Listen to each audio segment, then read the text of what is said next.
Hey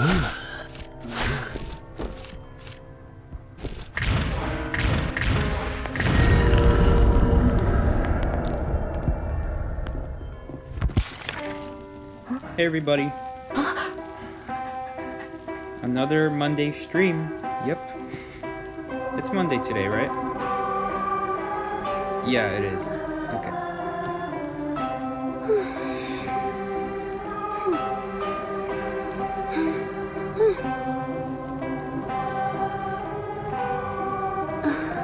Alrighty.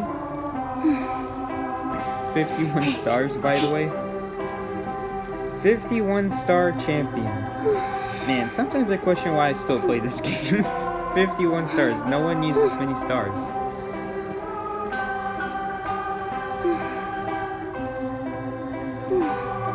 He did so good. Okay, speaking of the tournament, I did see the tournament. I did watch it after the match yesterday. For those of you that don't know, me and my team, Mumu, John, Blue, All For One, and Troy.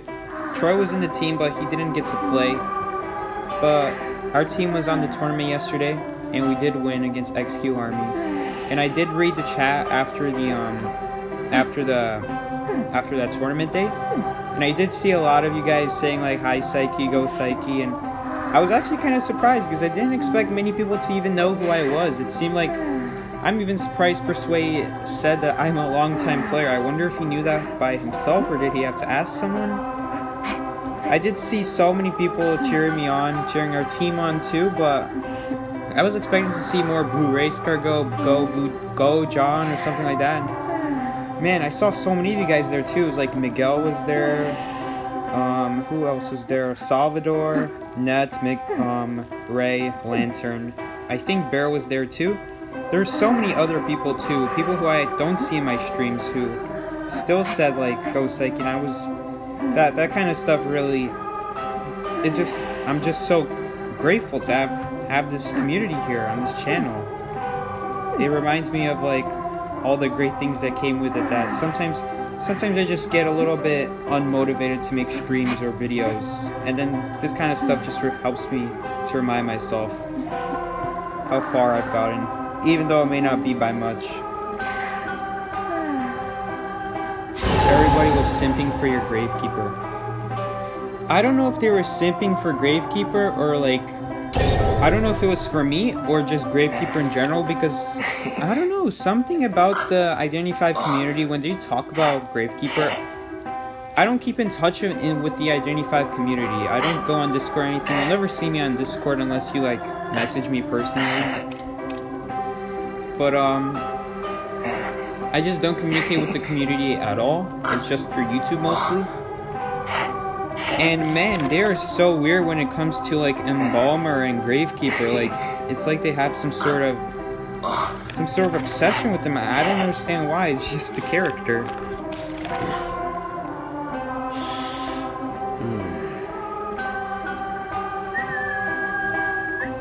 Everyone was impressed with your Gravekeeper save against Roxanne's Feaster. Oh man, some people were talking about it, but like, I don't know, it felt like that was like the norm for me. Like, isn't that what I always do against Feaster? Just go in a circle? But you know, I'll take the free credit. I'll gladly take it. If people think it's amazing, I will gladly say it's amazing, even though I don't feel like it was that amazing. We don't talk about the 11-year-old shipping the survivors. Yeah, it's weird. I don't know what's up with them. My recovery was awesome after the Wu-Ching hit you early. Oh man, yeah, that's why I'm not a fan of Gravekeeper. At least, I've only been playing Gravekeeper for a couple of weeks. I'm just so bad at him. Like, when it comes to kiting. Obviously, when it comes to rescuing, it's the exact same thing as with Mercenary, with Coordinator. But kiting-wise, you have to have the patience to know when is the right time to use the shovel, and I just don't have the patience right now. I'm just not good enough with it. So I messed up. I wasted a shovel.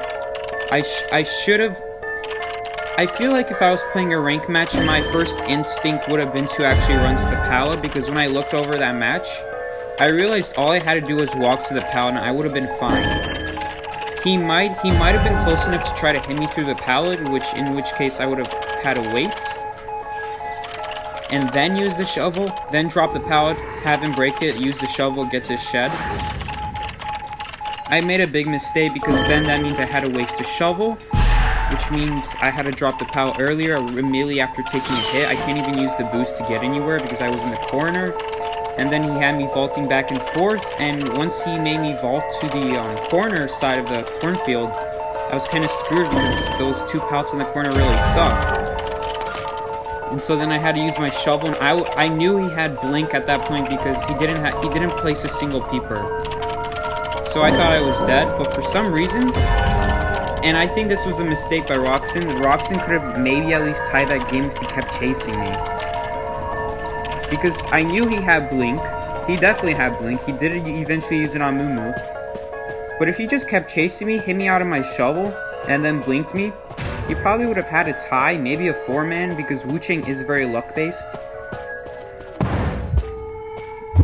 I'm just saying, I'm so thankful. That was not really a recovery at all.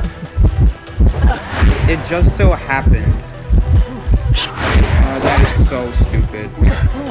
I try to get a cat on me early, because if you get a cat on yourself early before she hits you, then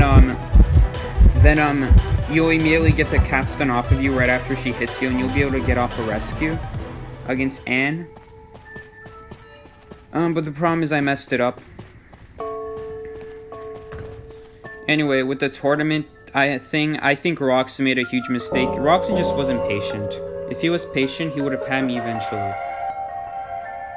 But instead, he teleported away, which means I can easily tell my team that he's teleporting away. And when you're on comms, when you're against survivors with comms, you should always be careful, because it's probably going to be a lot easier to catch a survivor you've already damaged than to try to chase a new one when they know you're teleporting. It just doesn't make a whole lot of sense.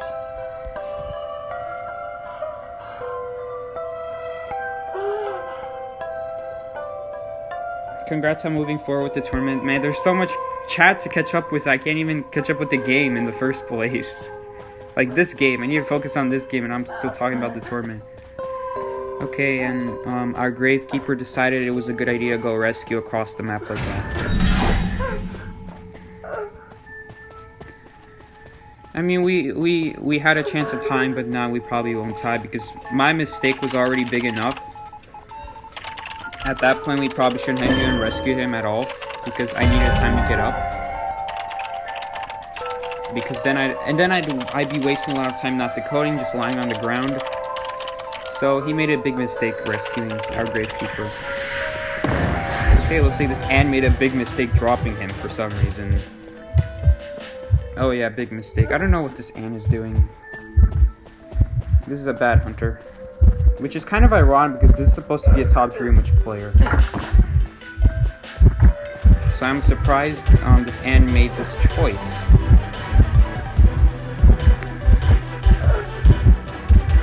Like, he's not catching a mercenary.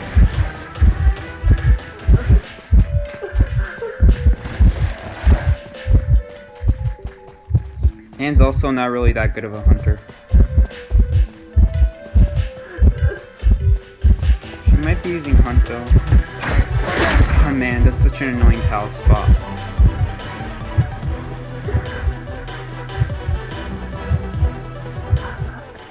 Man, I really hate those kinds of pallet spots because they're so bad. Those kinds of pallets are so bad because you can't hide behind a wall and like let them swing air.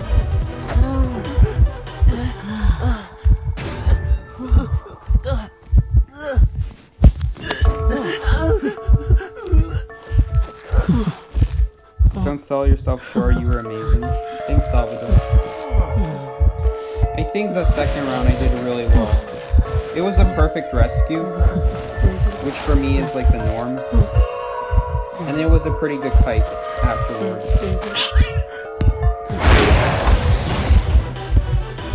That was a pretty bad rescue, speaking of which.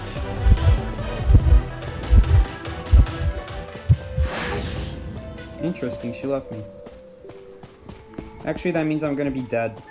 Yep. I can't get myself up.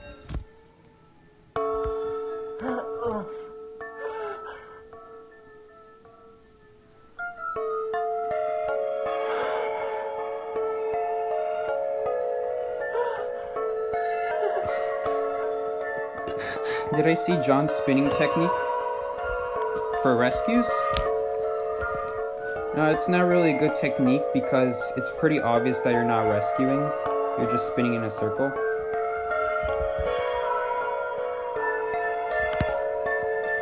He did have one technique where he did show off. He crouched next to the chair and it kind of looks like you're rescuing. But then again, you could do the same thing with walking and it kind of looks like you're also rescuing. But I typically don't rely on animations to do the work. The best ways to rescue is not to be like a sitting duck and crouching or walking, but to just move back and forth and just making yourself such a hard, unpredictable target. That's what makes a good rescuer, when they're unpredictable.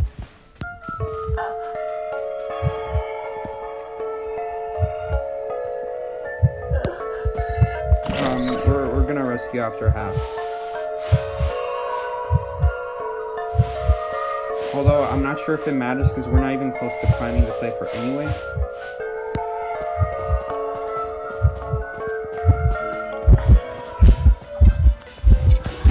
Oh, yep. That's sure. I do need a block to hit for him. That's a must. Although, I'm not sure where the heck he's running off to because... Oh. Okay, well that ant definitely could have caught him. Is there a basement here? No, basement isn't here, but I'll still die in the back of factory. And I do need him to focus on decoding because it's going to take me an eternity to heal. He just needs to activate the cipher, and then we'll see what we can do. If we activate the cipher now, we can, like, pressure the hunter. No, this Gravekeeper is not smart. This Gravekeeper is wasting too much time healing me. He should have just activated, and then it would have forced the hunter to either go to the gates or keep camping the chair. But this way, we are kind of like I don't think I'm making it to the chair. And doing a rescue at this point. Like, he's all the way across the map. I don't know, maybe, but that was such a bad elbow pad because I was lagging. It's so annoying.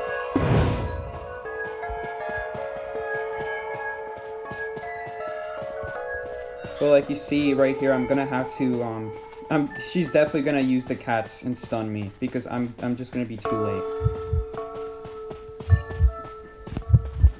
Oh my gosh, just elbow pad off. It wouldn't let me elbow pad off the container. That's so annoying. Yeah, so that Gravekeeper should have just activated right there instead of wasting time healing. Is there a pallet still here? Yeah, pallet still here.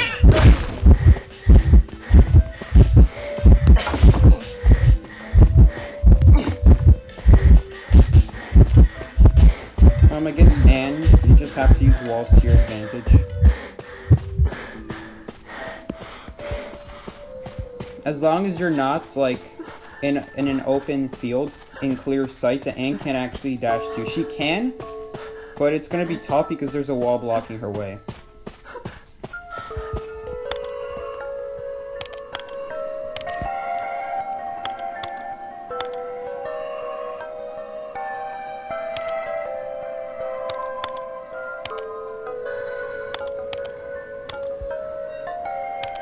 Oh, there was a trick where she picked up the wrong survivor. Yeah, that's something that they did.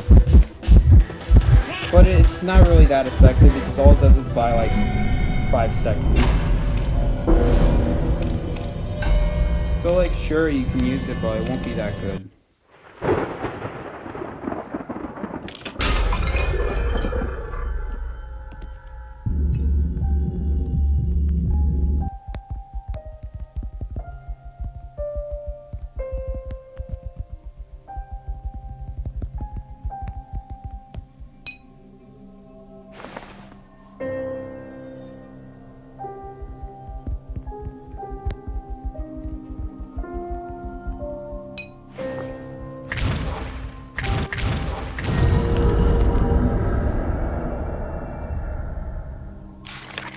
third elbow path in the chest was absolutely useless.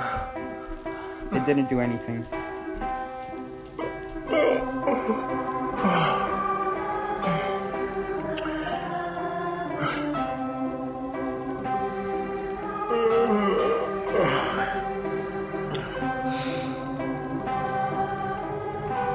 Anyway, I gotta catch up with the chat. Good job on the tourney, thanks. I went over a lot of this stuff. I think I'm fine. Our team did so well in the tournament. We did, but for some reason, I don't know why, I didn't want to say anything, but for the first round, everyone was expecting, what's his name, Roxon to go Feaster. And you should never make that assumption, like, against any hunter. Why would you assume, like, Roxon to go Feaster? Like, when there are definitely better hunters to play. Like, we are talking in tournament setting. This is not for fun like ranked matches are. Like, if you're a hunter, you can play any hunter you want and you can be good at it. Survivor, not so much, but hunter, you can play whatever hunter you want that's decently good, solid A tier, like high B. And everyone was expecting Roxon to go Feaster, but this is a tournament, so I don't know why everyone was assuming it's going to be Feaster. He was almost for sure going to go Blood Queen because he has some experience with Blood Queen. Therefore, going Cowboy was not a good option because if Cowboy gets found first against Blood Queen, it's a guarantee easy down. There's nothing Cowboy can do. And that's exactly what happened. Blood Queen found Cowboy first, and we very quickly lost that round.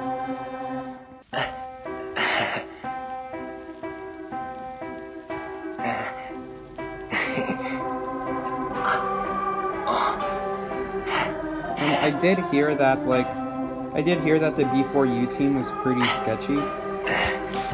Like the Hunter specifically. Like the Hunter had like a 12-minute match against a bunch of, what are their names? Like a bunch of mammoths or something like that. Man, like 12-minute matches Blood Queen against mammoths. I wonder if he's purposely throwing. Because like it was KKZ. And KKZ is a really good hunter. I mean, like, sure, maybe not the best in the world, I can't say that. Not even best in NAEU. There's always going to be other close options. But, I mean, that person's still a pretty good darn hunter, so why it took them 12 minutes for, to, like, finish the match, I have no idea.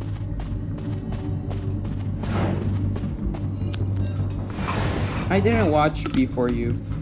I only watch IdentityV streams that I'm in, or something like that. Other than that, I just don't watch IdentityV.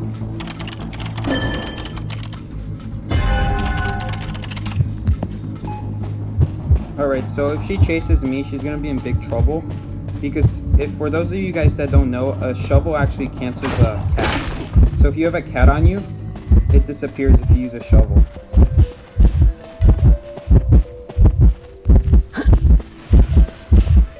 Or you can dodge a cat. That's another thing you can do. It's not that hard to do.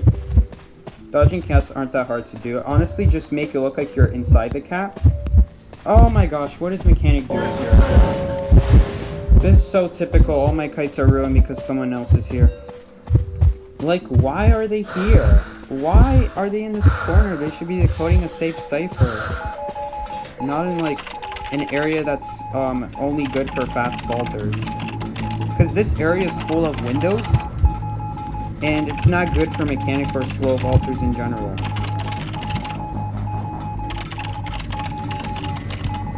So this mechanic was kind of brainless in that sense.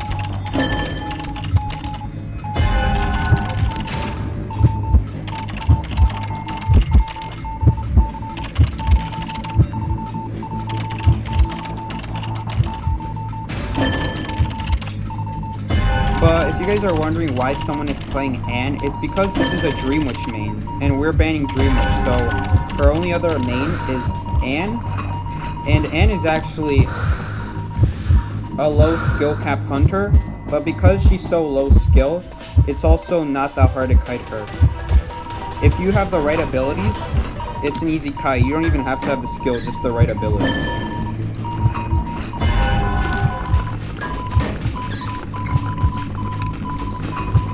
Obviously though, if you're good enough, you can just not even have to rely on your abilities.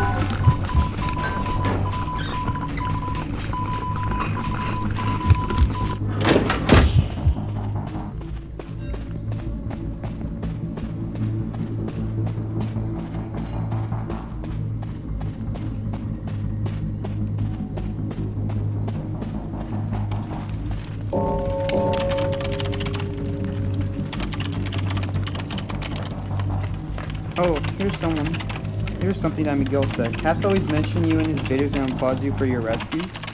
Oh yeah, he does.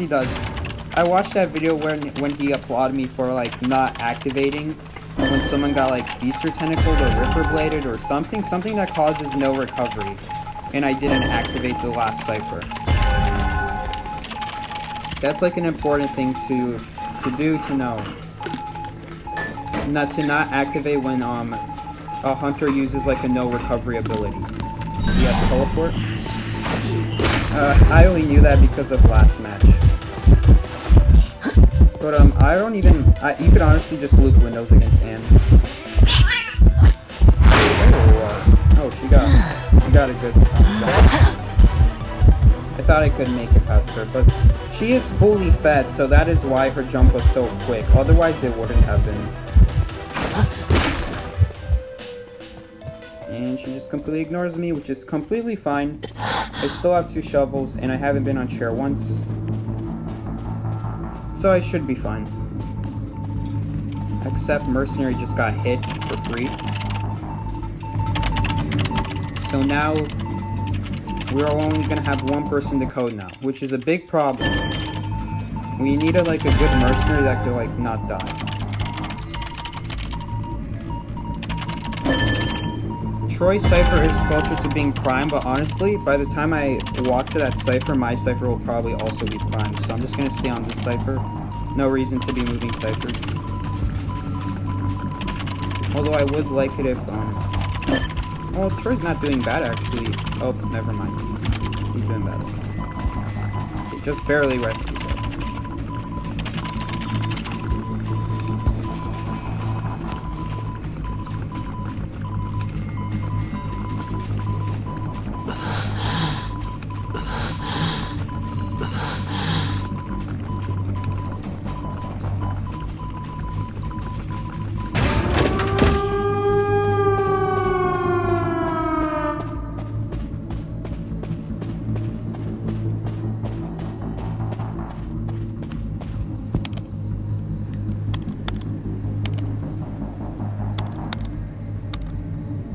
Oh, you told your friends to cheer me on? Oh, okay. I see why so many people said go Psyche in the chat now.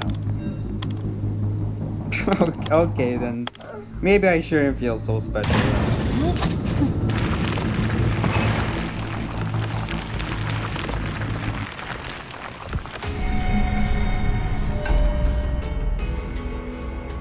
Hey, Appio, by the way.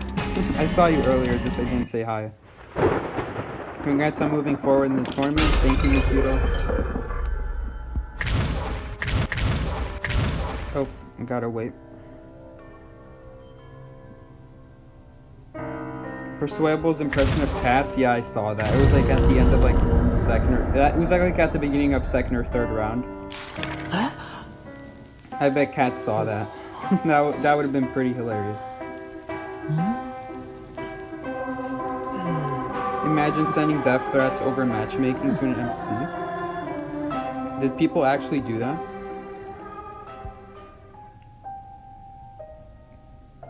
We paid them and hostage their family for you. Oh gosh. This is not good. It's not like this. This is not the attention I wanted. I carry the matches. Well, I don't think I really carry the matches because I'm just the rescuer. And I didn't really get a chance to kite. Like, I kited at the end of second round. And at that point, it was just showing off. Because my team told me where dungeon was. And that's actually my biggest weakness right now. Is that I can do everything. I can rescue, I can kite. But I can't listen to my team simultaneously. If I'm in a rank match, it's a lot easier for me to concentrate without voice communication. Because my teammates say dungeon is here, hunter is near me. all that kind of stuff. Hunter changed target. So for the most part, voice chat is not really needed for the most part. And it's just easier for me to concentrate. There's like 1 or 2 things you need voice chat for. And just when I play with voice chat, I can't concentrate on the game. My team must have told me where dungeon was like 10 times in round 2. And I just zoned out. I just wasn't listening. Yeah, we were on voice chat. It was Moo, Blue, John, me, All for One, and Troy was there too. Because Troy's technically a part of the team, but he just didn't get to play.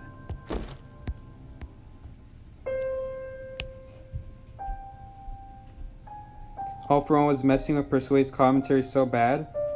Oh, what do you think me switching to doctor and lawyer was for? Oh, I was genuinely... Did you...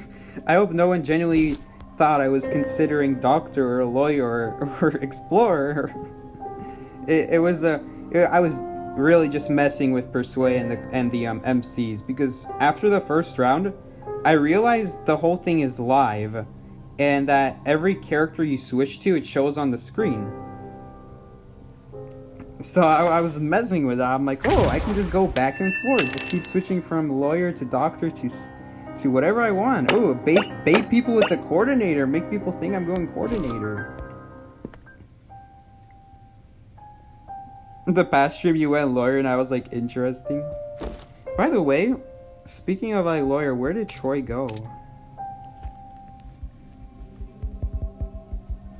He like said something and I didn't get a chance to read it.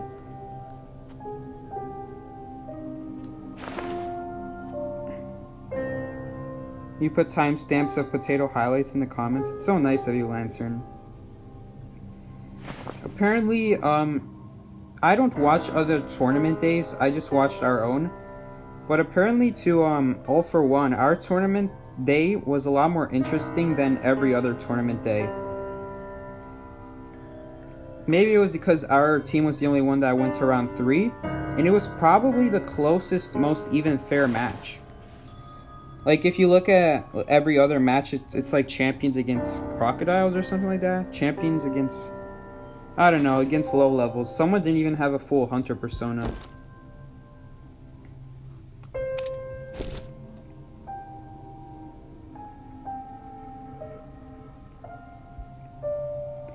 Guys, I have no idea where, like, Troy went. He, like, I don't know.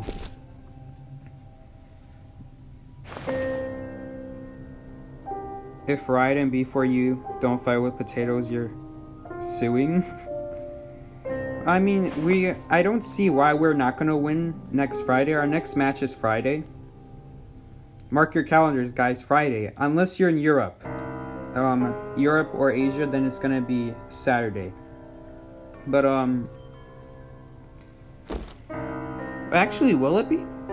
Maybe it'll be like 12 a.m. in Europe in some places. But, yeah, we're gonna be playing against the top Mad Eyes. So I'm not too concerned. Troy definitely is. Troy is like, oh, has someone gone against the Mad Eyes yet? Does he know what he bans? I don't know if it really matters what the Mad Eyes bans. Because he is a Mad Eyes, he does have a pretty easy counter, which is destroy the machines. And his ability to place walls is just way too slow because you have to stop moving to place the walls. That's why every other hunter like Ripper and Violinist are way better, because they're on the move while using their abilities. Basically every other hunter in existence. Who's Troy gonna replace? Troy's gonna replace Blue Racecar because Blue Racecar's Cowboy is not good against Blood Queen. It can be any Cowboy in the whole game. It's just Cowboy isn't good against Blood Queen. It's an instant down for the Blood Queen. That is why we lost round 1. Because for some reason our whole team expected Feaster to be picked first. I didn't want to say anything because it always could be Feaster, but I doubted a Feaster. And it wasn't Feaster, it was Blood Queen. And by the way, we don't get to know who the hunter is when the round starts. You guys get to know before the round starts who the hunter is, but we don't. So we didn't know it was Blood Queen, and so Blue Racecar just didn't move out of the most obvious cipher location in the game for Hospital. And so, yeah, he died easily. The reason we didn't go the anti-Blood Queen team is because we have Blue Racecar on the team, and Blue Racecar, he only plays Cowboy. Which is why we should have had Troy replace Blue Racecar first round, because Troy can play Perfumer, he can play Gravedigger, he can play Mercenary. He can play everything I can play. Basically. Wait guys, I'll be back 1 second. Alright. I just had to ask where Troy went. Hopefully he responds.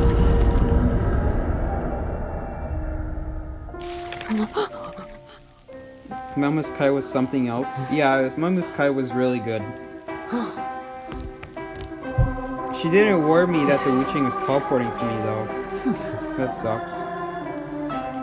I'm pretty sure it was because Mumu was hiding, and so she doesn't have direct vision on the hunter to know when he's teleporting away. At the end of the day, I should have been able to just use the pallet. I was dumb not to. I just used the shovel instead and gambled.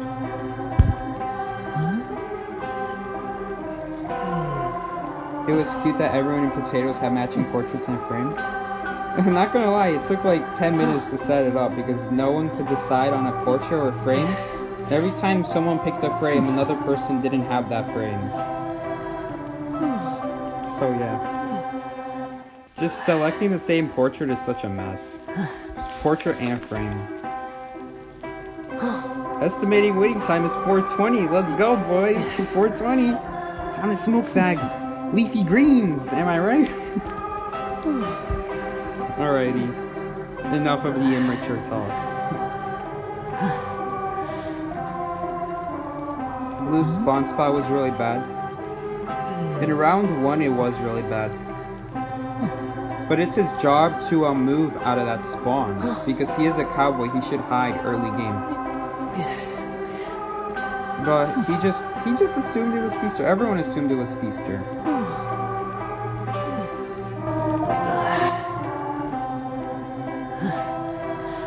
I hate people who talk like that. Hey guys, it's 4:20. Time to smoke those leafy greens. Alright. Actually, in all seriousness, it's probably going to take a long time for a match. Actually, I just hit 50 stars. No, the minimum is still 20 stars. I was wondering if, like, the minimum will become 30 stars or something like that.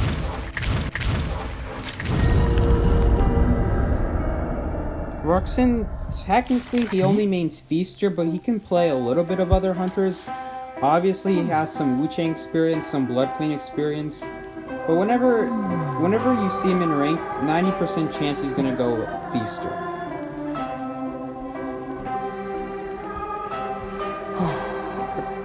Congrats on 50 stars. Thank you, Miko. Like I said, why am I even playing this game anymore at 50 stars? Did I see the clown? He did good. Was his name Sprinter? Because if his name is Sprinter, then he used to be the best hunter in the game for many seasons, a couple seasons ago. It was like several months ago at this point. Maybe a whole year ago. Yeah, it was like a year ago at this point.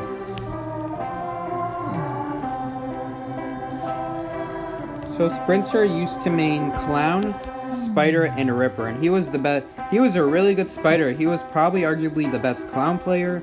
He was also a really, really good Ripper.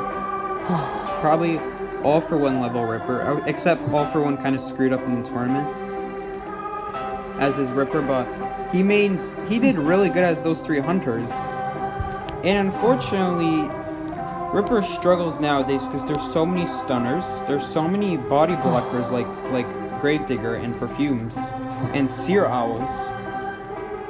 And most importantly, Priestess. I think if it weren't for Priestess, maybe Ripper would be maybe A tier.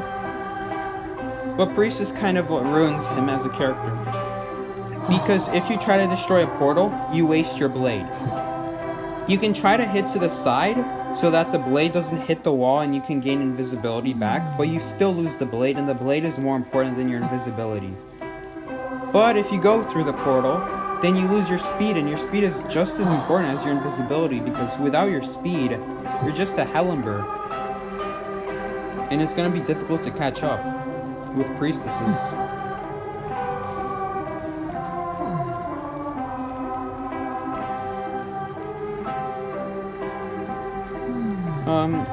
Actually, Entomologist won't be that good against Ripper, and the reason is Entomologist has like a 2-second period where she can't put flies. Like, she has an animation to put down flies. And Ripper's attack speed lasts for like about half a second. His speed to attack when he raises his weapon is like half a second. And the animation is just way too slow for that. You basically have to predict when a Ripper is going to use their blade before they even throw it out, and that is not a reliable way of predicting. You should never predict something that isn't already going to happen. That's a reason why, that's what separates a good perfumer from a great perfumer. A good perfumer will perfume just in case he Ripper blades, but a great perfumer will have the reaction time to perfume right as she sees the Ripper start swinging. And you can't do the same thing with Entomologist because she just takes too long to place the flies. It's not going to be that good against Ripper. It's going to be good against Clown, because Clown put the flies in a like super, what's it called, in a super narrow area, and the Clown can't get around it. But Ripper can clearly see when you're about to place the flies, and he doesn't have to use his blades. But once a Clown's in a dash, he can't stop it. That's the difference.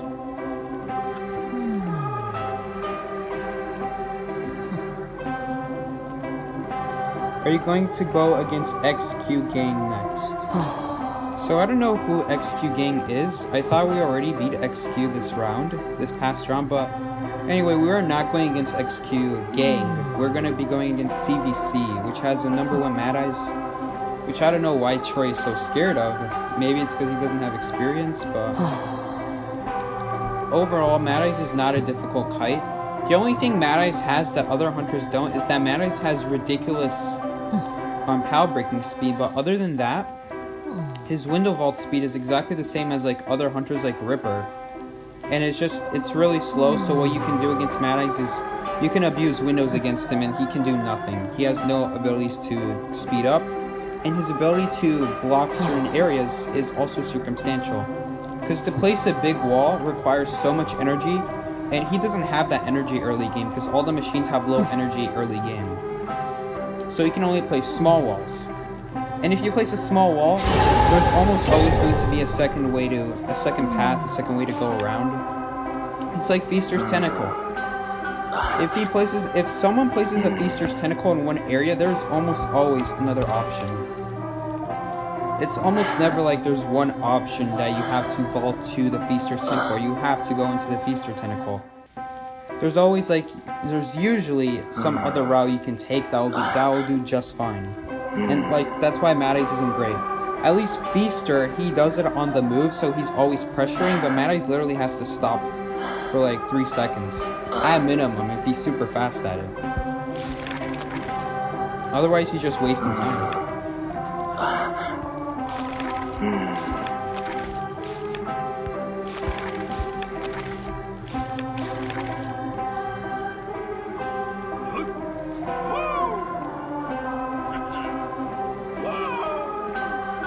Mad Eyes is scared of Searford and Priestess. Oh, you know what else is annoying for Mad Eyes? Thief, because if he's on the machine, you just put a flashlight in his eyes. But it doesn't really work. It's not really a good strategy because the Mad Eyes can just hug a wall, and now you can't flashlight him. So Thief is not a good option.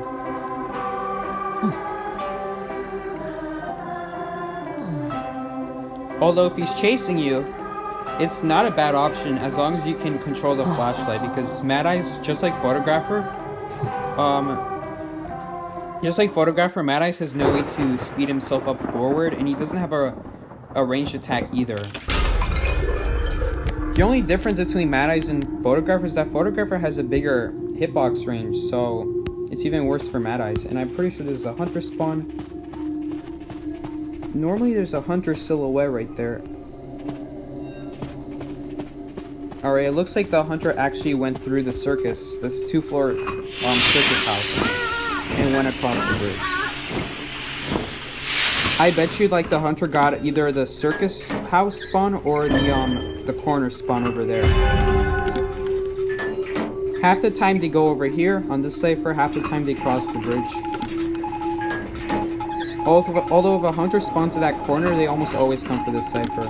If they spawn in the circus house, it might be more efficient to go across the bridge.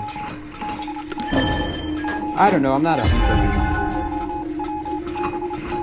I'm just a survivor who's avoiding the hunter.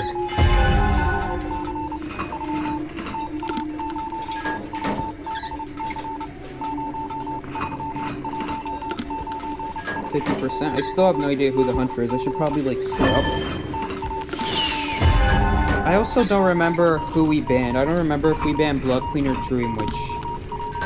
Although if it's a Blood Queen, a mirror would have probably been placed by now. And if it's a Dream Witch, a leech would have been placed by now, so I have no idea who the hunter is. It might be Wu Chang, and if it is Wu Chang, I should be decoding this side of the cipher, since it's closest to the palette.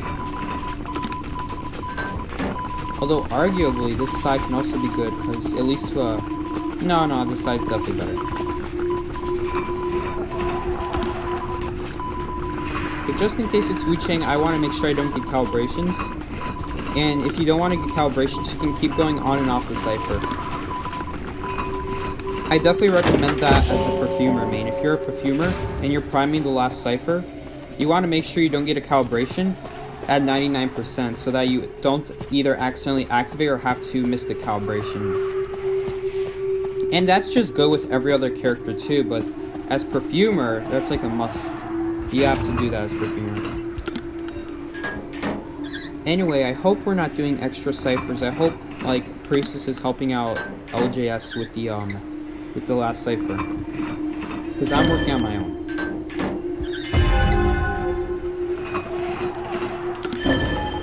Okay, it does seem like LJS is actually not decoding. He's actually working on helping the seer. Although now he took a hit, which means I have to go rescue if he dies, or the person just gets chaired. This is why I don't really like forward, because if you get hit once and you don't manage to rescue the person off balloons, it just makes such a big disruptancy in decoding, because now the slow decoder can't go rescue, and now they have to go across the map to finish the second rescuer cipher, and the second rescuer has to go across the map to rescue the person. At least now, like, the seer is alive and the forward's the one on the chair. So now the seer can finish my cipher, and he's a lot more efficient at it too. But if it's like the forward goes, like, if the forward fails the balloon kite and the seer went on the chair, that would have been so bad for us. Like, if you're gonna main forward, you really have to be a good forward. You can't be messing around. And he just wasted his notes, so I'm just gonna rescue right now. And he's far from the chair, so he just gave us a free rescue. Which means we are also gonna get a free heal. Although at this point, it's actually going to be better to not go for the heal, because it's going to be a lot faster to finish the last cipher than, okay, never mind, he wants a heal. Fine, you can have a heal. Either way, we're going to win. It should just be more efficient if we focus on decoding.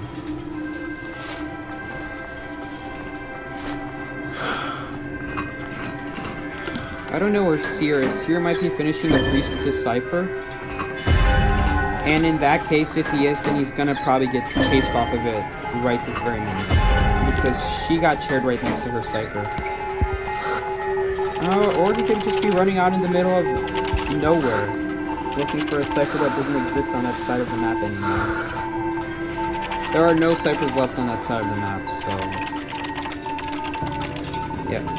And LGS might screw up this rescue.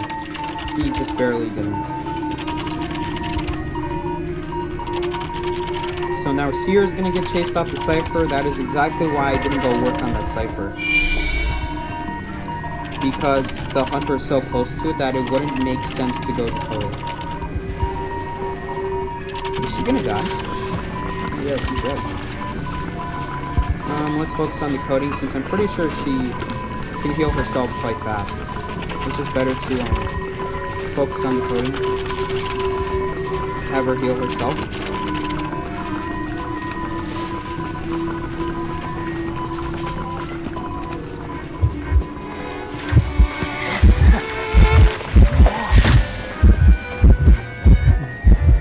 This might get a little bit sketchy. I have to watch my back.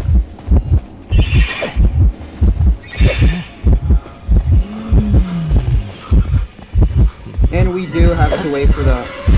Or he can do that, or he could just waste it. I thought he was going to make me wait all the way for like when the note's about to run out. The notes last 13 seconds, so I thought he would be waiting the whole timer. Or until I rescue, and if I rescue, then the seer's going to instantly get knocked down.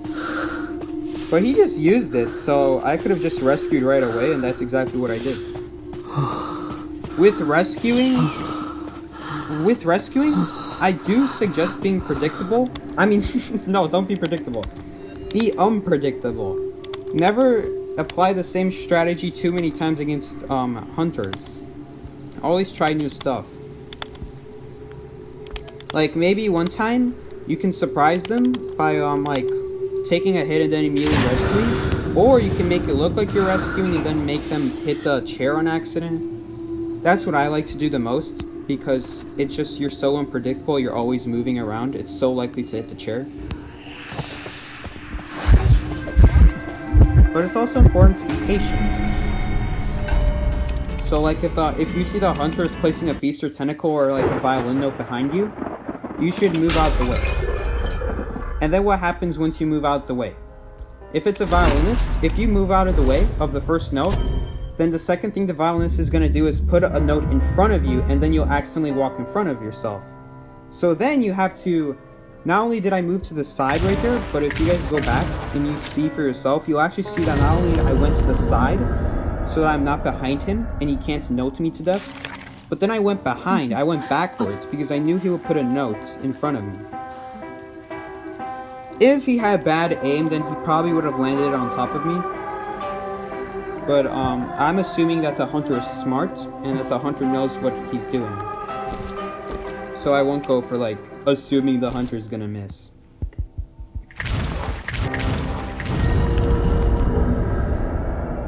Congrats against winning against XQ. Thank you, Zero. I think I saw you in the live stream yesterday, in the chat. Thanks for cheering us on. Oh, and I saw Fred Campo there. Hey, Fred Campo.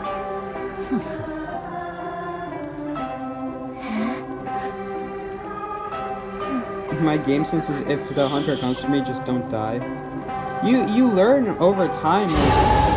Like, I've never studied map positions. Like, I've never ever studied spawns.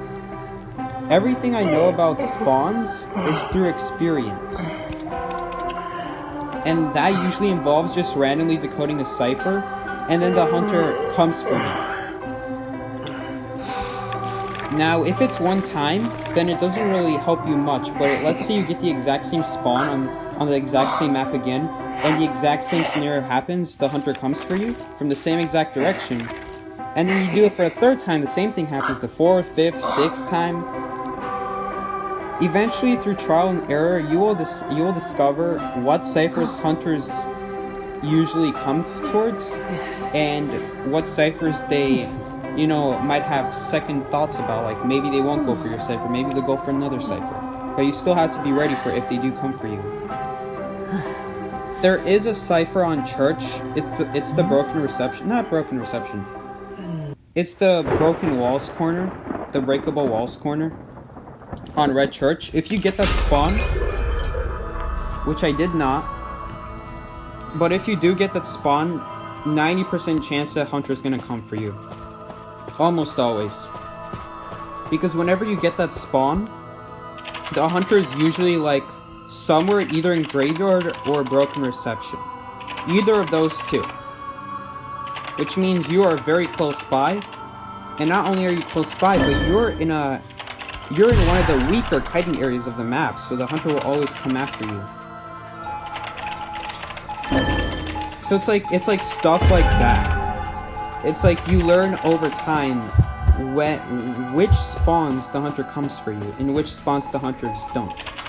If you get a shed spawn like outside the shed, between the gates and this shed, chances are the hunter spawned on the opposite side of the map, because I don't think there's a hunter spawn in the game that makes you spawn on this side of the map.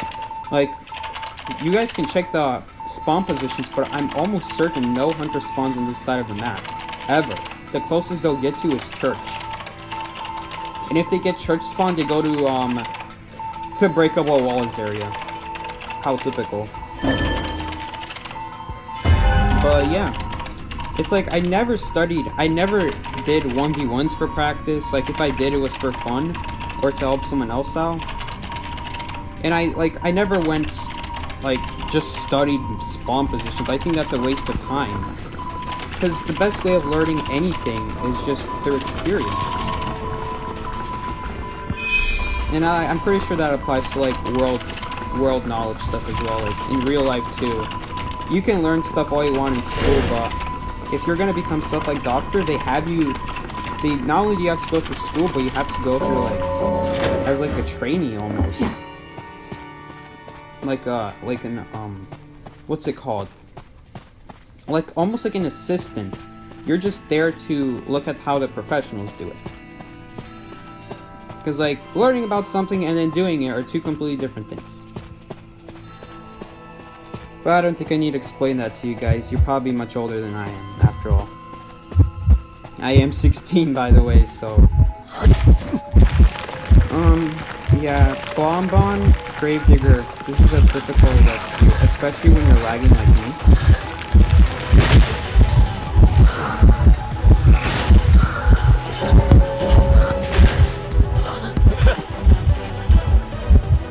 Oh boy, why is Troy decoding here? Alright, in case he comes for us... Okay, nope. So I'm gonna leave Troy on that cipher.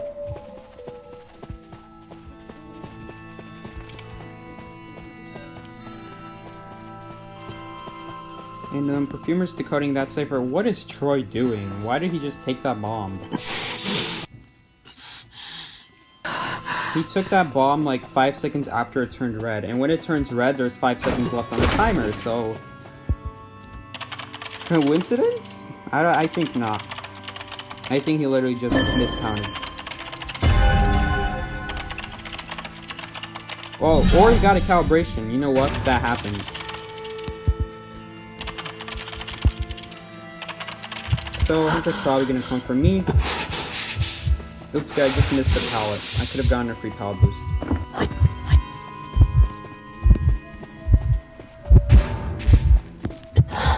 This area isn't that great against Bonbon.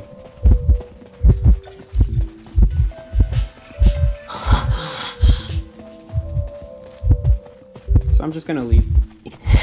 The shed isn't that reliable against Bonbon.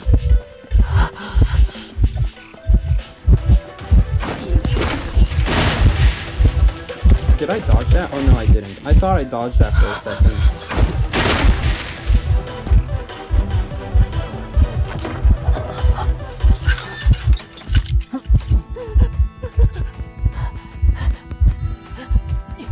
Alright, and we have 2 separate people working on 2 separate ciphers. This is really bad.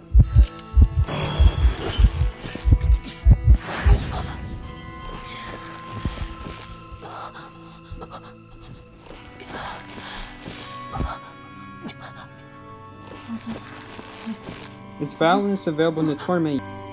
Violence in the tournament. And Troy just... Did Troy just take 3 hits in a row in 10 seconds? Dude. Troy is like... Troy's a good player, but he's like me in Season 4. A player that knows what to do, just doesn't know how to do it.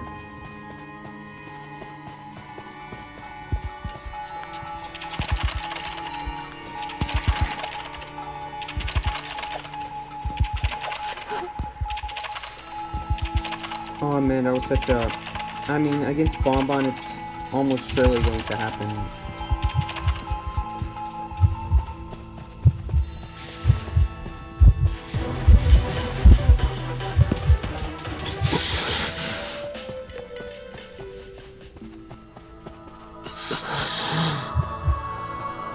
If we just had a good fight, like, this game could have been a tie, but Troy just died so freaking fast as Priestess. Like, Priestess, of all characters.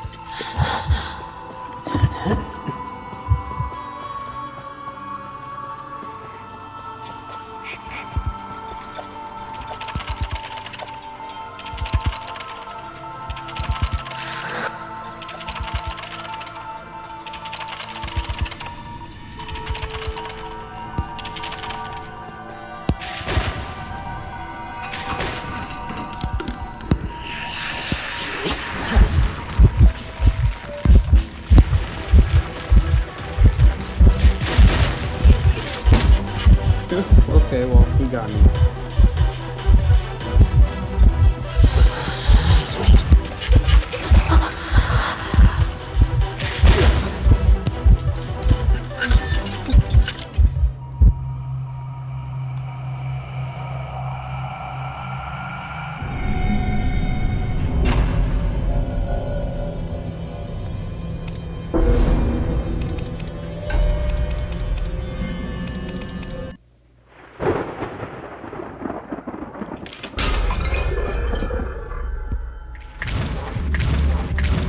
Why throw shots like that? I can't help but be honest, like, he's just, if we're talking, am I playing with the best survivor? No, there are better options than Troy.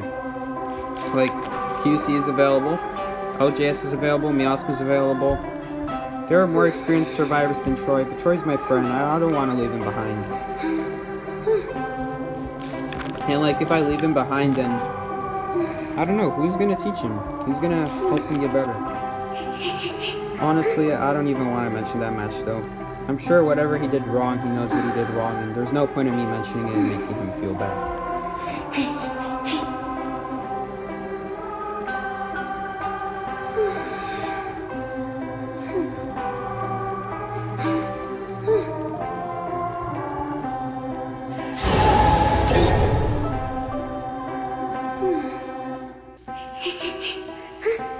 There's better survivors than Troy. I can't believe I just said that. It's true though. If we're like, if I'm being, if I am taking the best, like, my dad, for example, he always asks me like, oh, why don't you play with #1 player? If you're #3, why don't you take #2 player? Because he's the second best according to, and like, it's kind of like something like that my dad wouldn't understand that. It's not about who's the best. It's also about who you want. Like, as a person, not just as a player, but as a person, who do you want? And I rather have my friend with me, Troy, than like LJS or QC, because QC and LJS, they're good players, but I just don't know them, like, at least not well enough. They're kind of just like, they're like coworkers. You see them around, but you don't ever like specifically want to be there and hang out with them. It's just you are. It just so happened that you're off.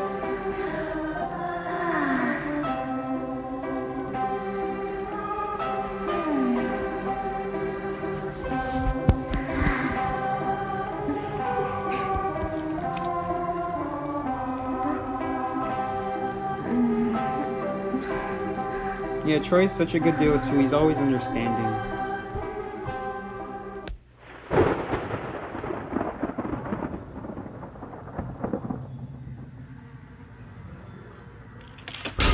Why didn't you ask to heal you when the team decided not to do a second rescue? I don't know why. At that point, we were so behind in decode. Like, we have one cipher left. It doesn't matter if I get healed or not. Honestly, we just need to take our chances and hope.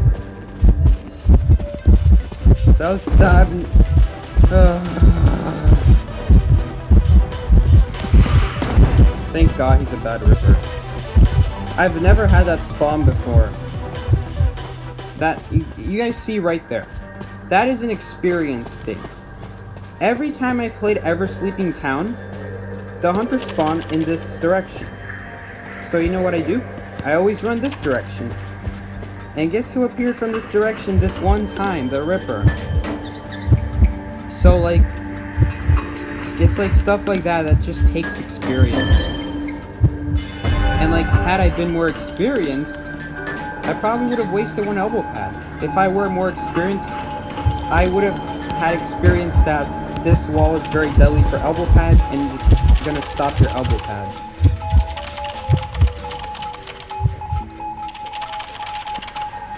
I don't know, man.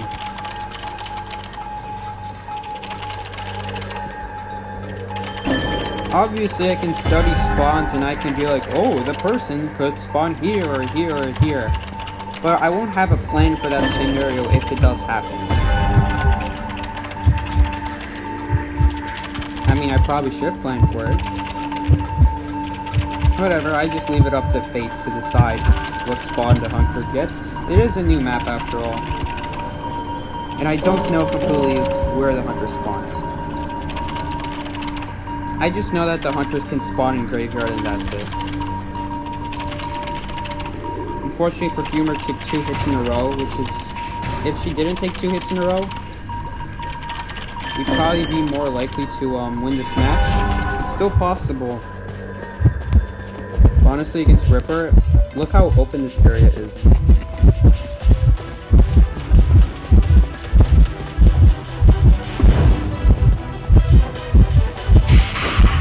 Okay, it worked. It worked. Moving side to side.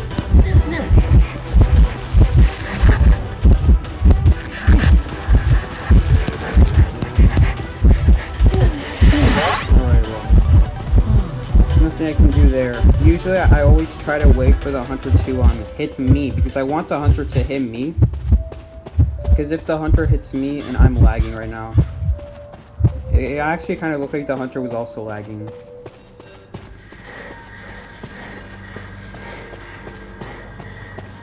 The servers are so trash, honestly.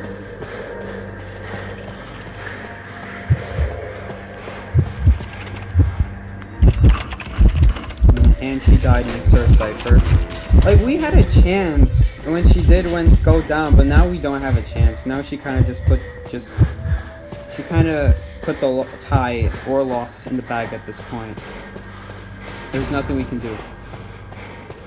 And she isn't using this portal. Where'd she go, actually?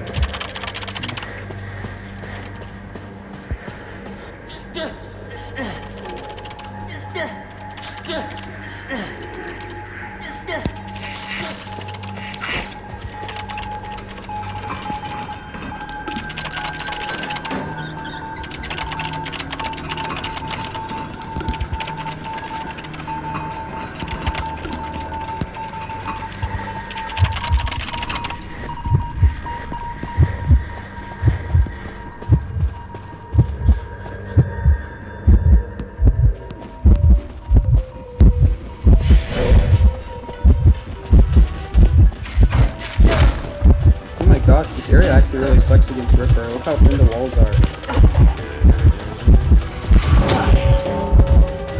Yeah, really sucky area against Ripper.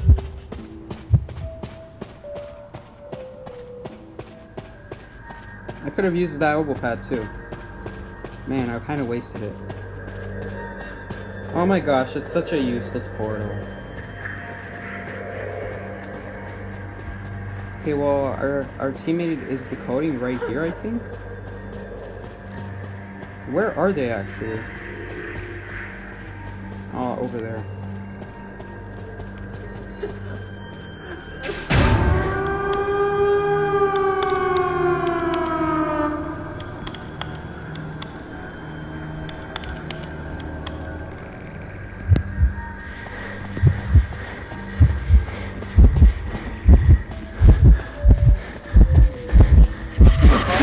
I was expecting him to do that.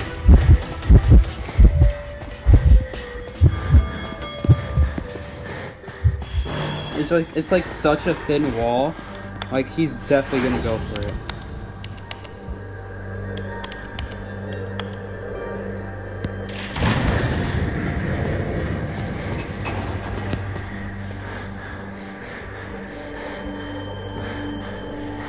Alright, Doctor made it.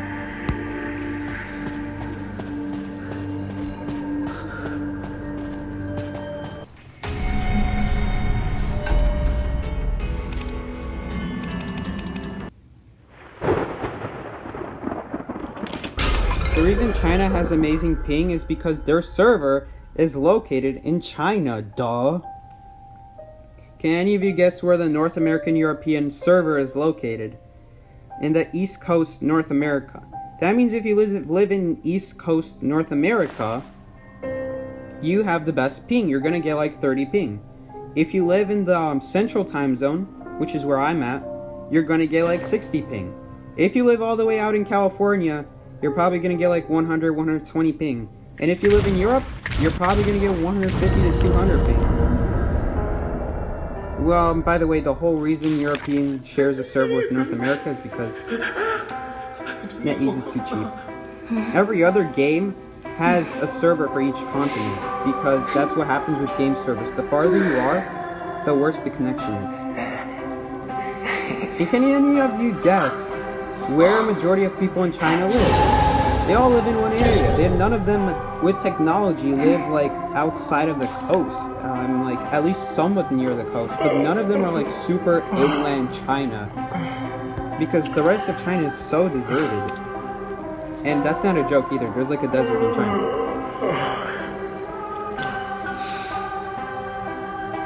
That's why you see all these other Chinese people have like 15 MS or 20 MS, because they're probably living right on top of the server.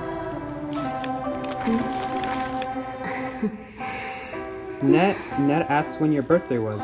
Oh, sorry, Net. My birthday's July 25th. I'm gonna be 17. You know, it's kind of ironic. I've been playing this game for 2 years, and I've only grown 1 year older. That's because I started in like August, right as I became 15. And so a whole year passed, and I'm 16, and then 2 years passes for the game's anniversary, and I'm still 16. Who did we ban? We banned Dreamer.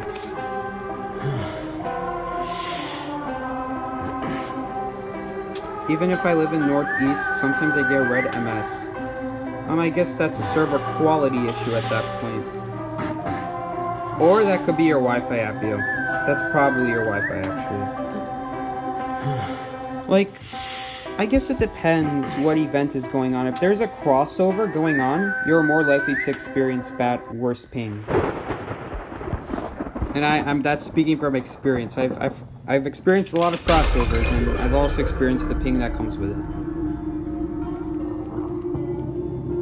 And that is exactly why I'm not a fan of crossovers. Reason number one, I don't watch anime. Reason number two, it's Bloodwind.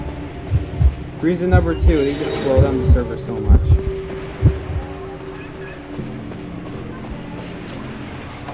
Why is Cowboy decoding that cipher? Like, as a cowboy, you should, and he played Cowboy when Bloodwind wasn't banned. You know what, this whole thing is like, why is even Cowboy in the first place if we didn't ban Bloodwind? Bloodwind's like a card counter to Cowboy. If you find him early game, he's just such an easy catch. Even against inexperienced Bloodwinds, if it's an inexperienced Bloodwind, you at least have a chance. Because an inexperienced Bloodwind will probably, instead of using the mirror to hit you, they're probably going to use it to like teleport to the other side. That's what like a Bloodwind with less experience does. They just use the mirror to travel across the map rather than relying on it and then missing a bunch of times and making a complete fail.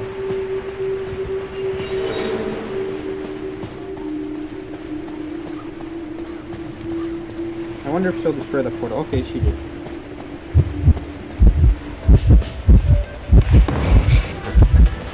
Nice! Yes, we got a chariot. You baited her real easy. And I don't need a body block because Cowboy has a lasso.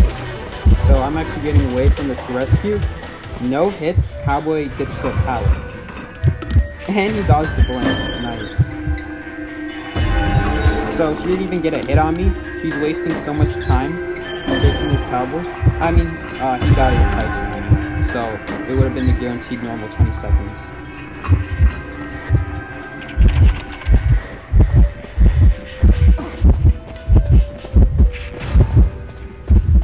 It's always nice when you get away with like a rescue and like no one got hit, and I'm lagging right now.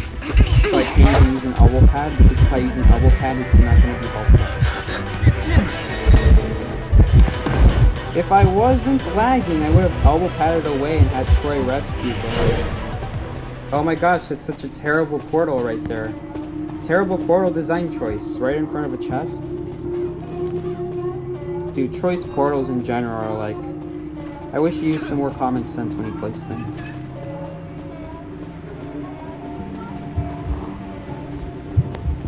This is my old cipher, by the way.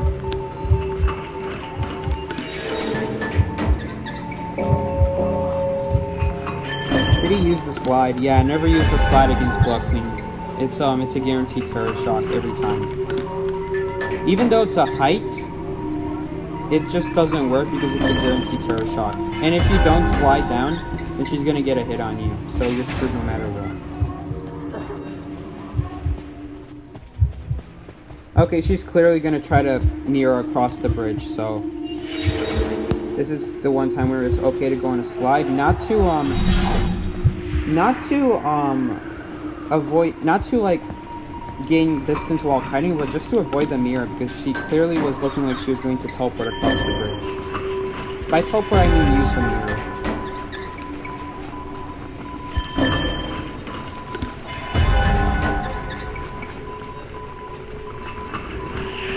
Come on, finish this. Nice. Although I'm probably dead to a mirror. Because, like, mirror is so skillless. Actually, we could just focus on the coding.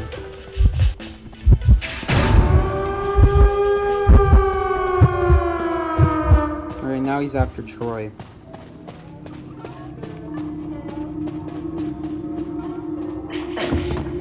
And she did waste the teleport, so we got the better half of that exchange.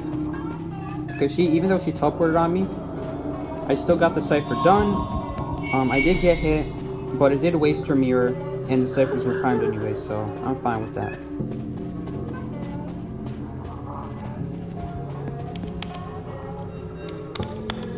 And like, a mirror can't reach across the map.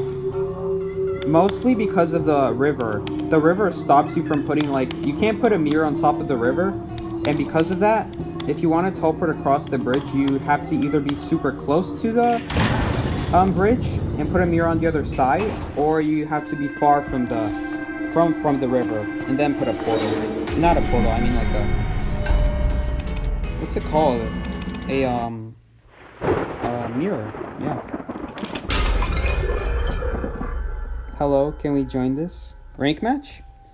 Well, if you're playing if you're a Griffin or higher rank, I'm champion, so that's higher than Griffin, then you can only play in duos, so I can only play with one other person. And if you want to get me in a rank match, then you have to be champion 0 stars or higher. Because my duo here can only match with champion 0 stars or up.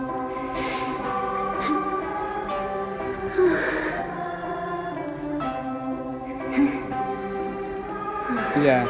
You guys summarized it a lot better than I did. Legendary.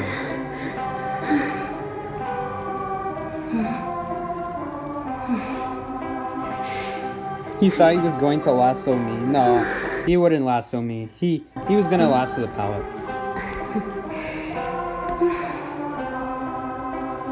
Standards that we'll never reach. Maybe I'll reach one day, but if you try to reach those standards, you wouldn't be here watching the stream.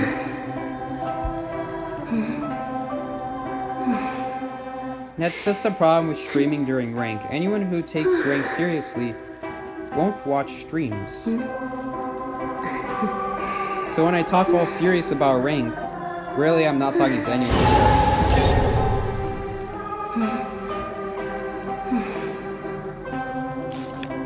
The only way we can play with Psyche is through 2v8, and then he will double team you.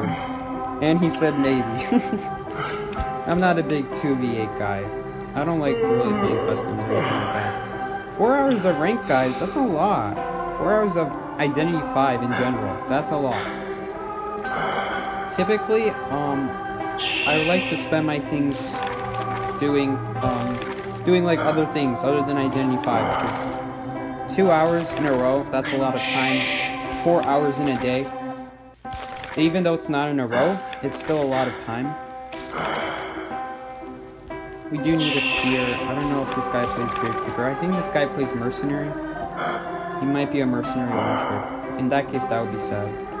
No, he's a seer. I don't know why he held off for so long.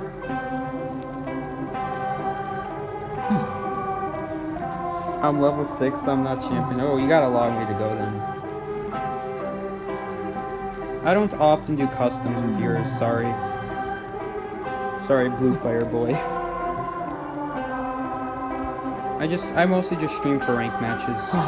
Every Monday and Thursday, but every day. I do the afternoon session and the evening session.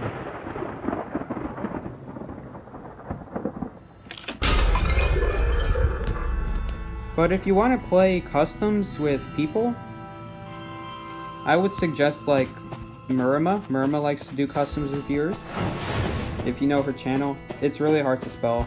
I don't even know how to spell it sometimes. But she's another IdentityV YouTuber. I think there's another YouTuber called Call Me Duty. I think he also does viewer battles sometimes. I just like to do rank sessions. I'm very competitive about the game. And that was a really bad kite. That's probably the kites you'll see, Fireboy. Do we even rescue? No. I'm not rescuing.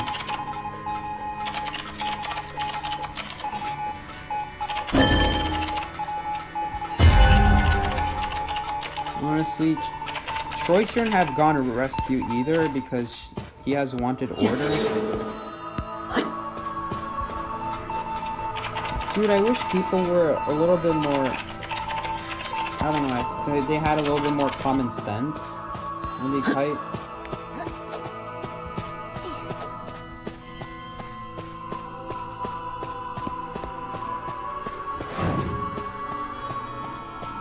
Cause like, I can't help you by rescuing you. It's all up to you to do a good fight. I'm just a rescuer.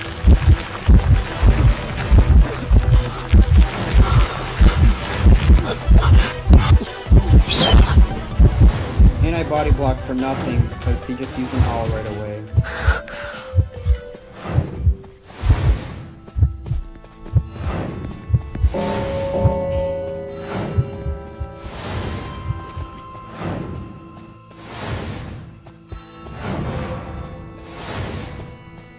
Alright, I guess this is such a bad match. We had a really bad kite.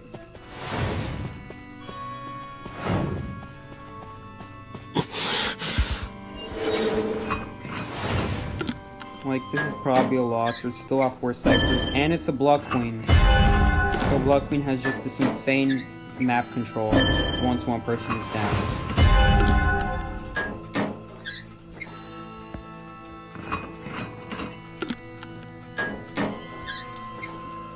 Yeah, this is such a waste of time. We should, if I could, I'd just surrender right now.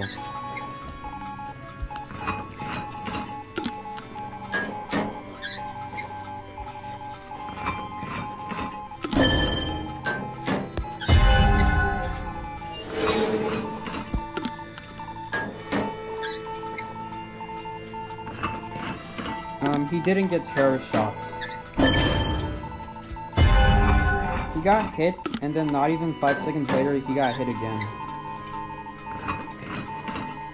As if he's gonna kite 60 seconds with Blood Queen.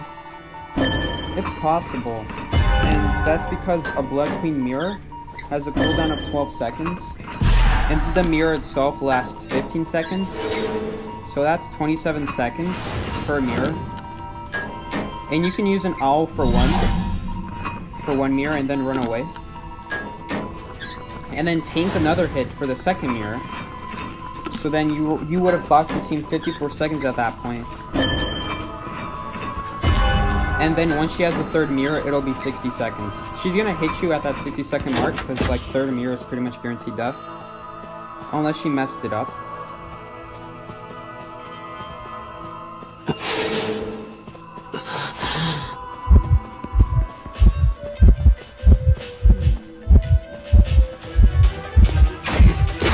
I would have been mad if that hit through.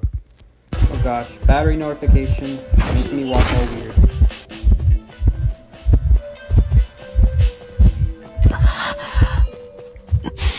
And what time is it? It's 8:25. I might just end the stream early. No, because I have practice later. Gosh, I hate tournaments. I have to do all this stupid practice as if 4 hours of rank wasn't enough already.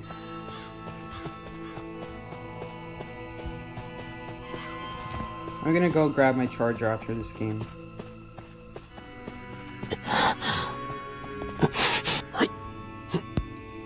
Actually, I'm pretty sure that gives the hunter a notification of where I am.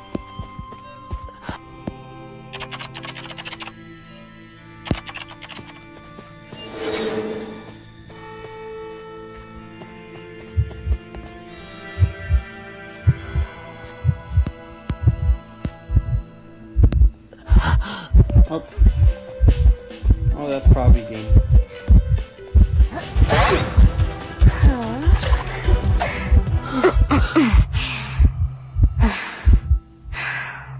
Is Ripper S tier? No, Ripper's like high D tier. Like, I want to give him the A tier, but Ripper, the problem with Ripper is that Enchantress exists, so it knocks him off of his ability. Basically, if you're a stunner, Ripper basically only has Ripper Blade against you. And if you're a Perfumer, you can tank multiple Foggy Blades, so it takes more hits to kill you. And with a long cooldown like Ripper Blade, it's just not efficient. It's really bad. Alright, I'm gonna go grab my charger.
Oh, should I get Ripper's S tier skin or Perfumer's S tier skin? My bad.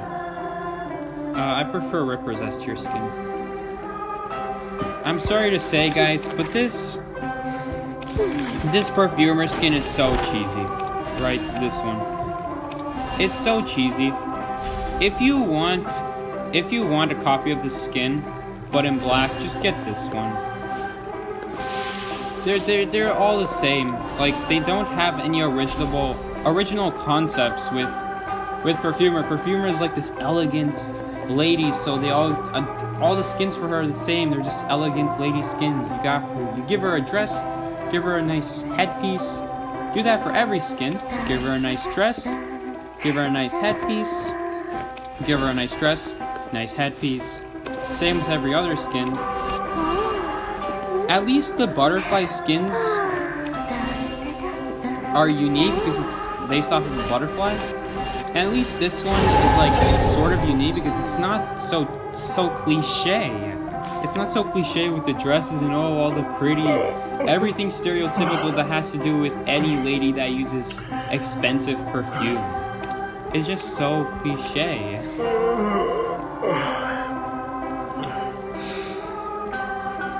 And for that reason, I don't like the S tier perfumer skin. I like her item though. It's cool.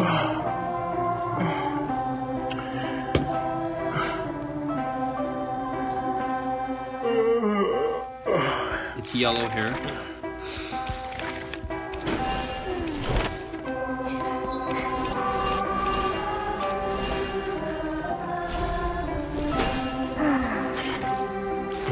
Don't they all have yellow hair?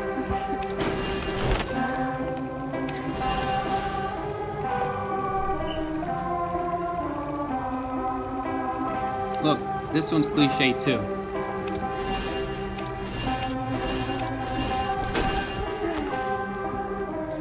Do I want to be mechanic? I mean, not mechanic, perfumer. Yeah, Troy's mechanic, so he'll rescue second. It's yellow hair. So does my skin. My skin also has yellow hair. At least it's unique. Sure, maybe it's not pretty, but I like it because it's unique. It's not so cliche. Yeah, and I was opening up in Arizona. Someone guessed it in chat.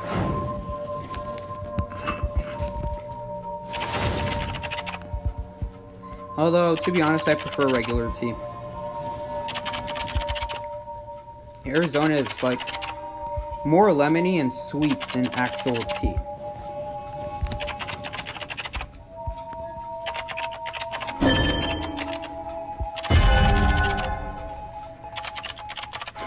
And it is a Bluckman again. Who would have guessed it?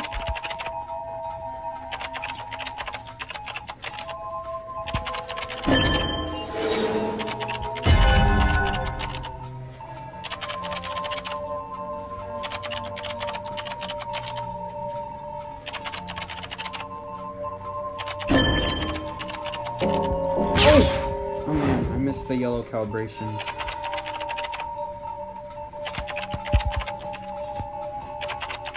Dude, I really wish our priestess... Maybe she got blinked, but I really wish our priestess would have actually lasted long enough for her to use a second mirror. But she just used one mirror and then killed her after that.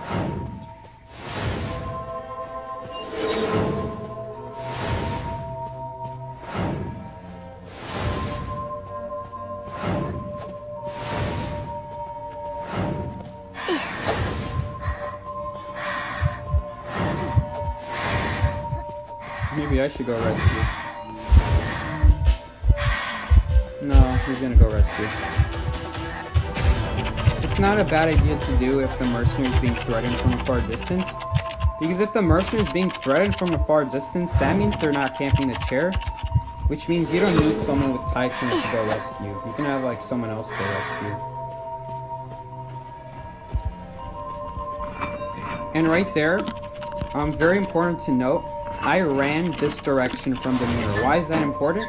Because that's the opposite direction of where the Blood Queen needs to follow the priestess. So if I run the opposite direction, then now she can't pursue me. She has to go after the priestess, and that essentially means she wasted a mirror. Or at least she gets no value out of it.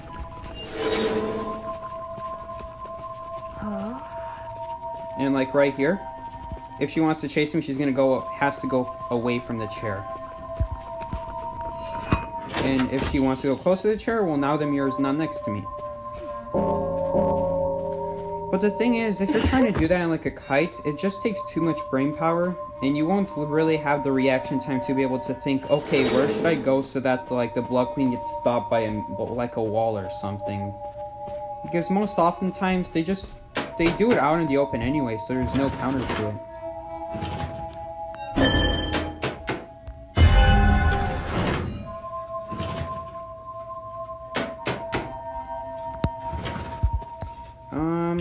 There's a pal right here, but in case she teleports here, I'd rather vault this window for a speed boost and get to hospital.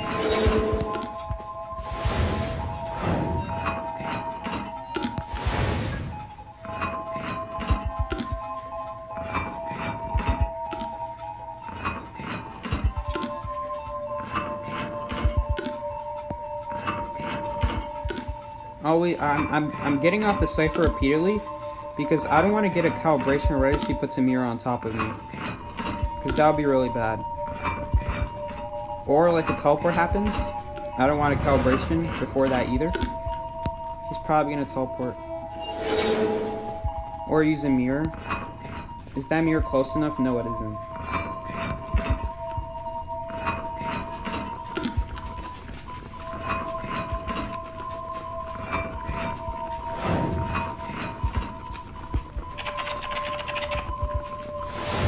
I don't know what happened to Mercenary Cypher. Is someone working on it? Nope, nobody is. Looks like I'm gonna have to go finish it. And I would like it if Troy bought us as much time as possible not rescuing. But it looks like that's not gonna happen because he's already been found.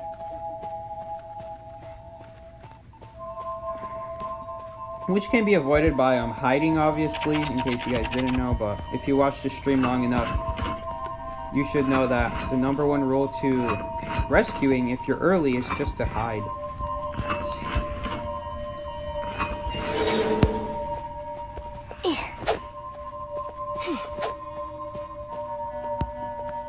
What am I supposed to do in this scenario? Okay, well, she screwed up. Screwed up big time. Can Mechanic finish this cipher? She decodes... With accelerated decode, she only decodes 30% slower. Even though 2 people are injured. Oh, no. Oh, no, because she's injured, it doesn't count. Let me do the math. Oh, so basically she decodes as if she has a regular 30% decode buff right now. Even though someone's injured. Because of accelerated decode.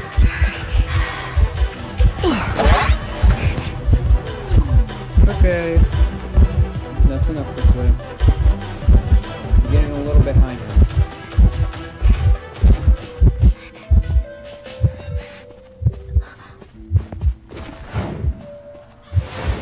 Alright, you guys see right here what the mercenary is doing. The mercenary is not letting the Blood Queen hit her. Because if the Blood Queen hits him, that means she's just going to use a mirror and instantly knock him down again. He's trying to force out a mirror. Because if she uses a mirror, then she won't have a mirror after the activation.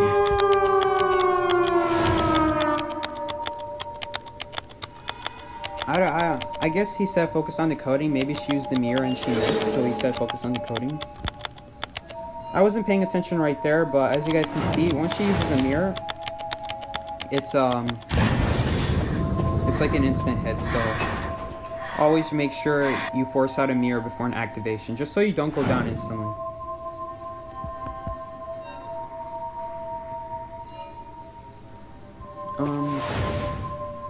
He made it out? No way.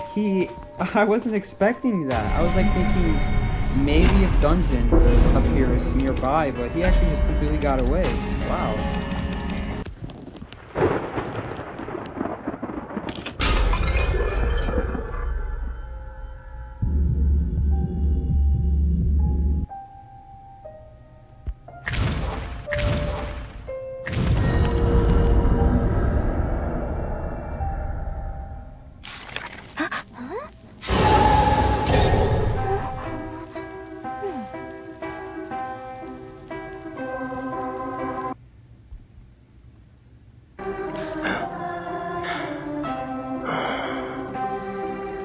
Man, I can't believe we won that game. That was so clutch.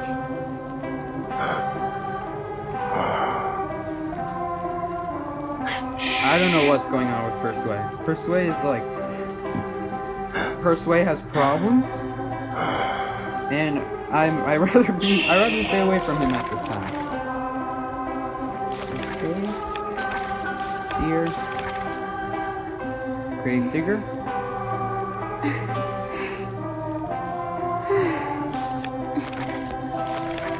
What is this person gonna go as? Is this a Gravedigger meme?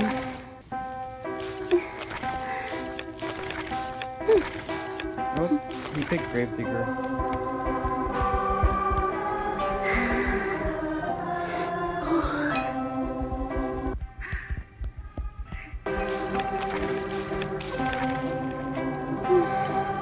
Okay, he doesn't main coordinator either, yet he's going coordinator. Like, if you see a Gravedigger without a badge, it's fine, because Gravedigger is mostly, doesn't require a lot of skill. Obviously, if a hunter teleports on you, like a Wu-Chang or like a Blood Queen, you need to know when is the right time to use the shovel. What I did in the tournament was not a good example of that. But, you just have to have the patience to know when to use shovel, and usually that's most of the time. But with coordinator, her gun is such a big liability. You have to have patience. You have to use your brain and think, okay, what is the hunter trying to do? Is the hunter going to try to hide behind this rock, or this tree, or the skinniest pole? You have to expect it all. You have to consider everything, because if you don't, you're gonna miss, and it's like such a pain playing coordinator.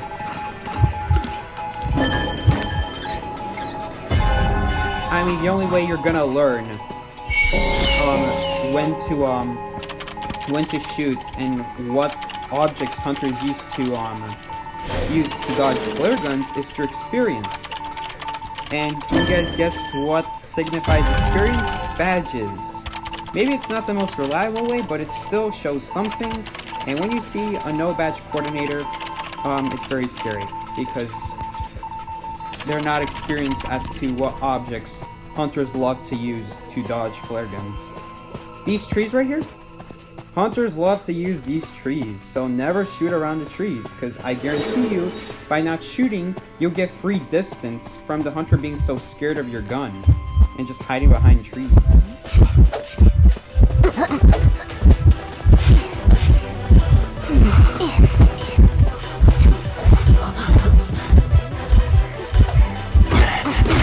I was gonna try to go first. That's alright though. Cypher, no, she won't, because now Troy's gonna have to be rescued. Troy's going my direction.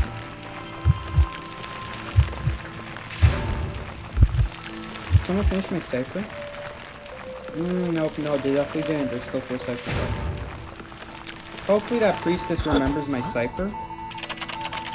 I did find Troy's Cypher. This is Troy's Cypher.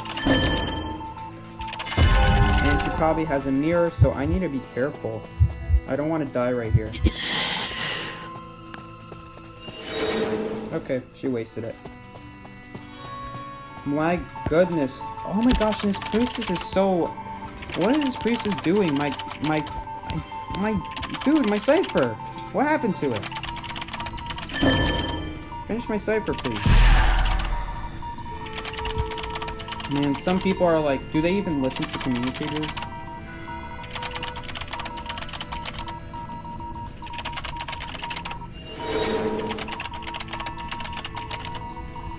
Oh yeah, and I forgot to mention, coordinator really sucks against both on the rescue and while kiting, because everything about Blood Queen uses her mirror image. It's like, well, right there, she wasn't using her mirror image, but honestly, coordinator is like, it's not for the inexperienced player. If you're an inexperienced player playing coordinator, I really suggest you play mercenary first. Mercenary, it's like, it'll help you get off your crutches. It's like training wheels for a bicycle. It helps you get around the map, and it helps you avoid hits from the hunter early game. Which is, wait. Where was I decoding? Guys, did my Cypher disappear? Oh, I'm such an idiot. I thought my Cypher was at Shed.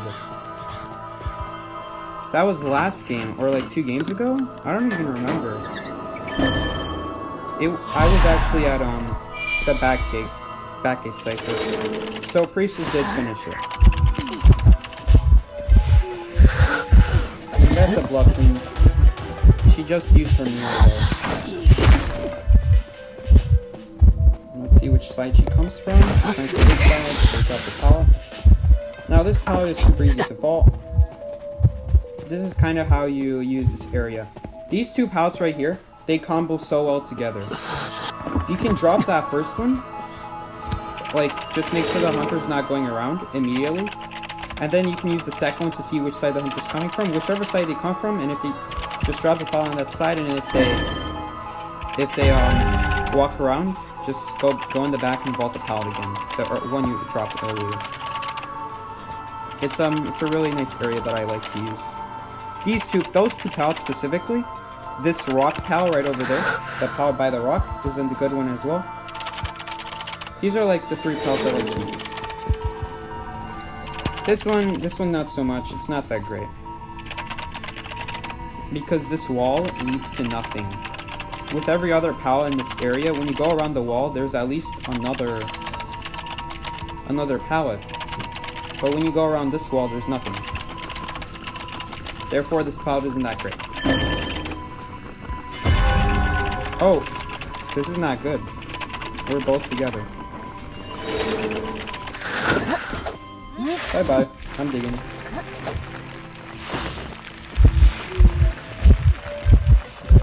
Okay, who's she gonna chase? Gravekeeper in the shovel or Priestess using portals?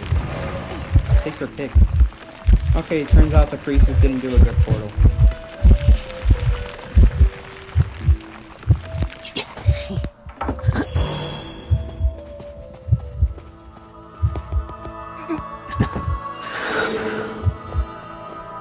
Dude, how did she know I was here?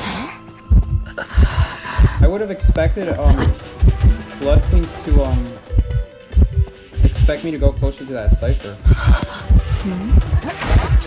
This power really sucks.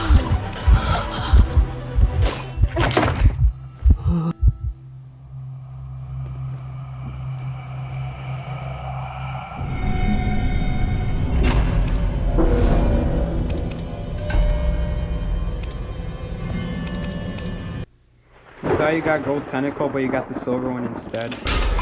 That's why I hate the regular memory spheres, because the A skins are so ugly. It's only the S skin that's really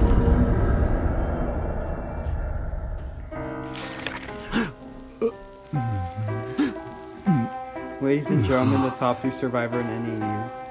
Yeah, for now, but it doesn't mean I'm like... Actually, who am I kidding? I'm pretty darn... I'm one of the best survivors. I could be in AO.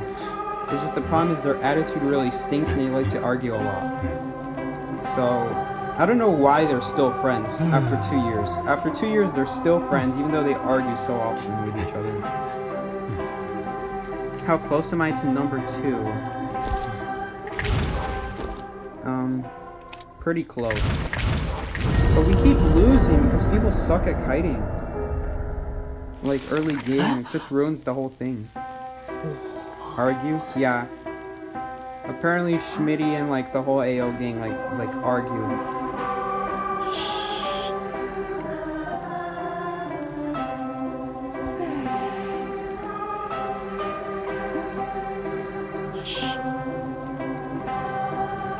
Riri over here telling me my cipher was done. It was near gate.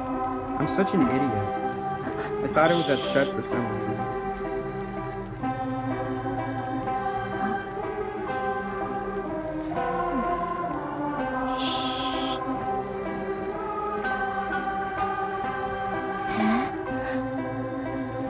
10 members of your guide got the new survivor, but you can tell who spent money on it from the way like what skins they got. If they got like all three skins from the essence, I can bet you they used money. Like 99% sure they used money. Did my cipher disappear? I'm kind of surprised that Roxanne wasn't in before you. I don't remember what happened, but I don't know.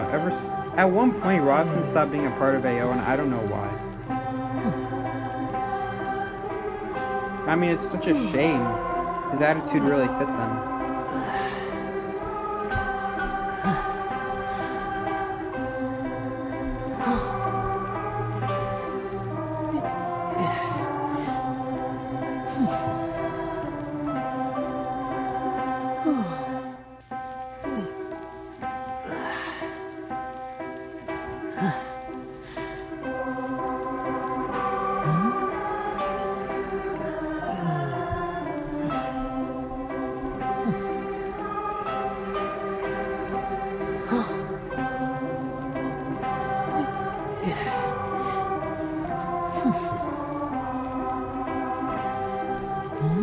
guessing you took a break from IdentityV, and that's including AO. The thing about AO is they used to go for leaderboard, but for like so many seasons now, all they did was like, it was race to champion.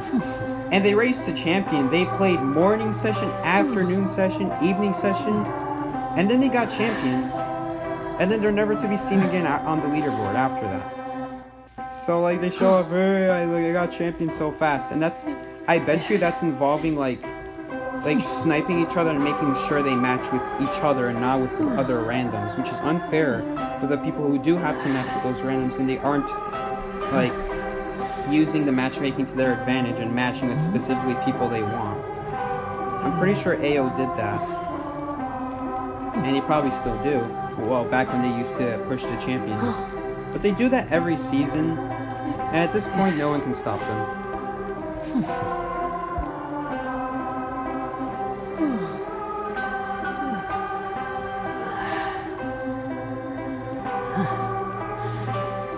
My leg pin, thank you to Schmitty during the tournament, but I'm pretty sure it was a joke.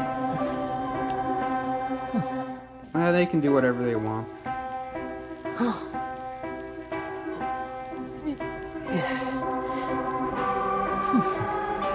Schmitty posted a video that they're still doing it. Did Okage drop IdentityV? I don't know.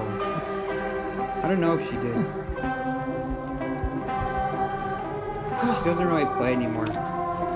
Ever since I got a higher rank than her, she just doesn't play anymore.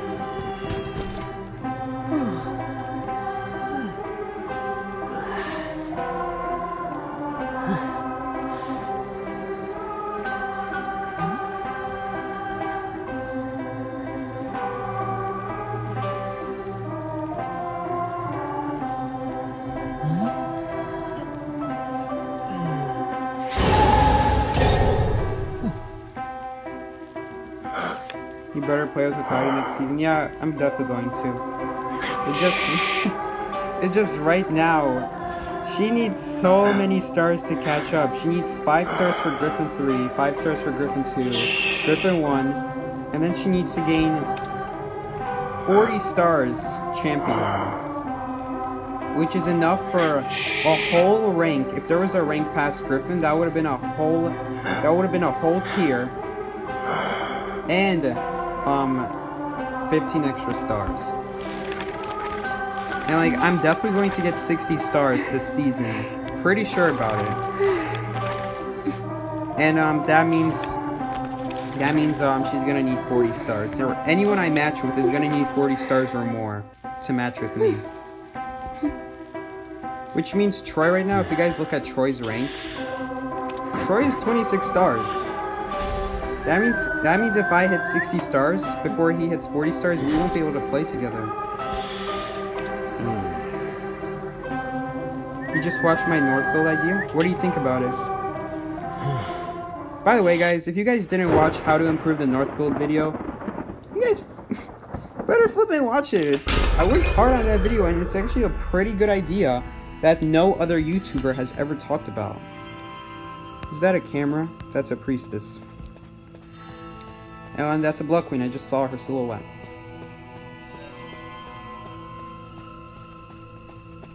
I mean, I work hard on all my edited videos, but that one is like, if I had one video that all of you should watch, that everyone in IdentityV should watch, it's that one, how to buff the North build. And no one talks about it, is the sad part. Everyone's just accepted it's a useless part of the build and no one questions it. And I don't want to hear some garbage that like, oh, some cowboys use it. It's such a garbage trait, I don't even know why they use it.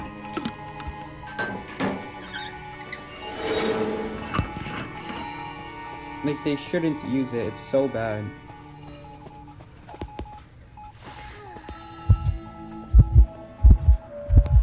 Yeah, he definitely knows I'm here. NES peepers, so Troy just died to a Femur with no blink. This is so dumb. I have to set up this portal somewhat far from the chair.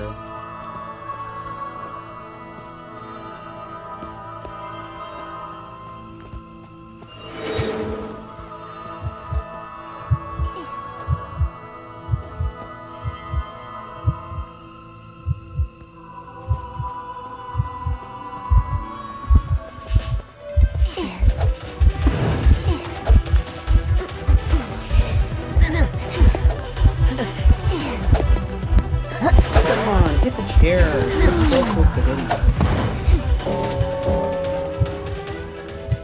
Definitely should have been chair hits.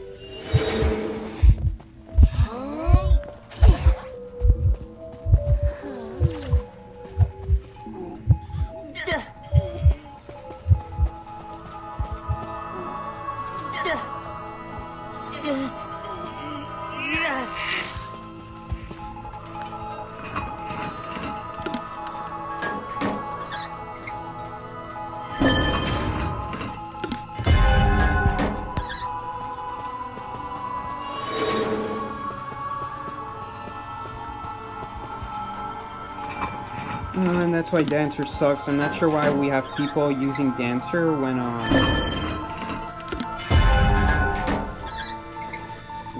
we banned Dream Witch. People are so brainless. Seriously. They see we're banning one thing and they still use their circumstantial main that isn't even that good.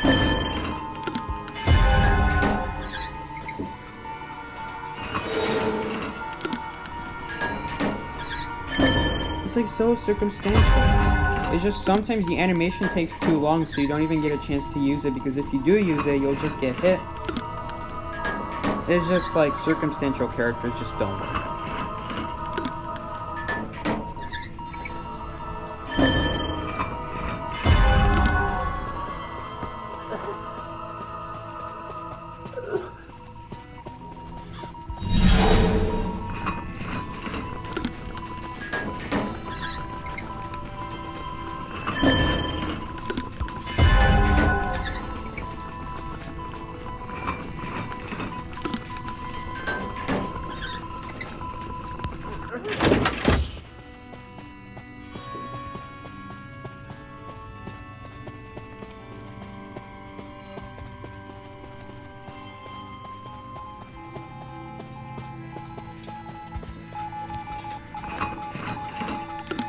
Wow, that recovery speed was so fast. Did she die on a fast music box?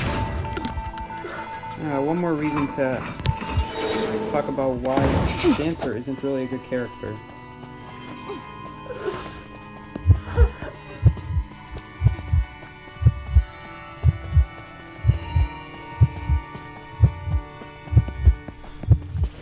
Honestly, I don't even know what we can do. That was a bad save by the priestess.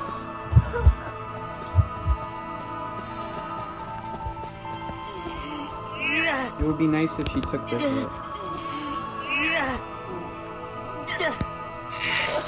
In fact, I'm getting lag, which means I can't elbow pad if I get lag.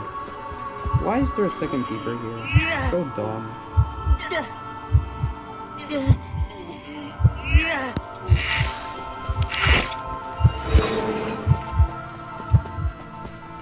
See how stupid this is? I literally can't do anything. She's literally just sitting on top of the chair and there's nothing I can do.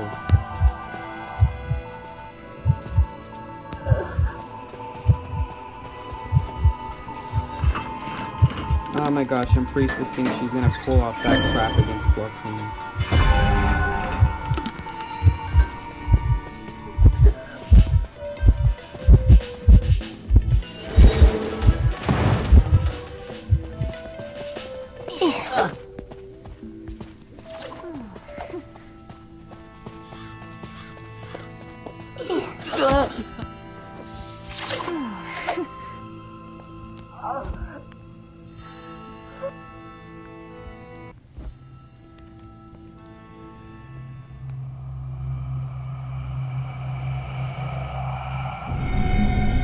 I just started watching you today, Psyche, because my friend told me that you give off tips on your streams, and I can see that.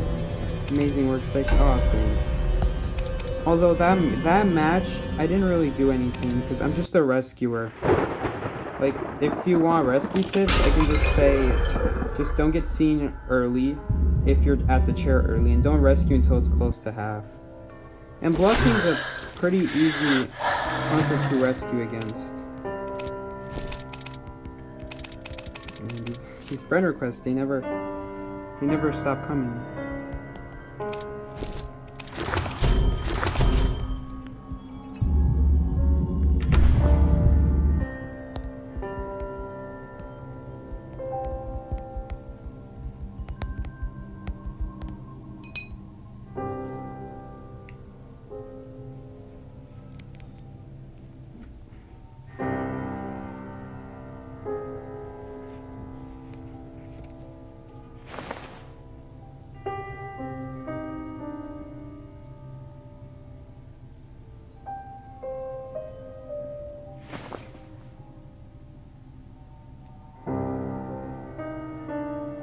cipher reminds me of the time Psyche started talking about anatomy. Oh gosh.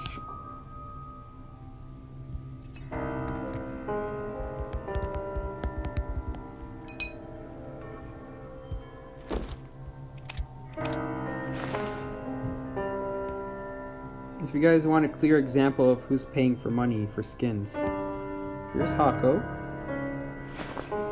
Let's see, who else is clearly using money? Here's this person. No name. Alex. Very obvious. Yeah. All for one got Dreamwitch Sea Serpent. He doesn't even use Dreamwitch.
Alright.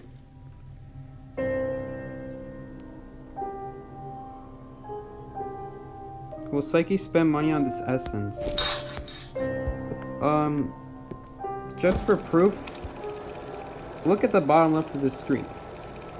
Recharge 0 echoes. I've never spent money on this game, I never will. I guess that's not technically a reliable way of showing that I've never spent money, since technically I could have bought the coordinator pack at the start of the game.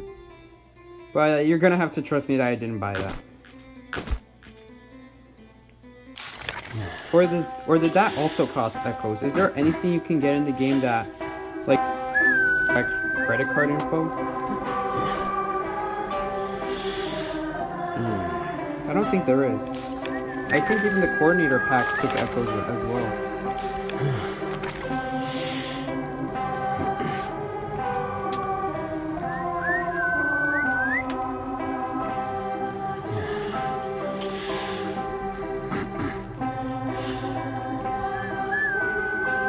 A lot of my guide uses money for this essence, and it's so funny that one dude in our club got the Axeberg skin 5 times. Yeah, that's bound to happen.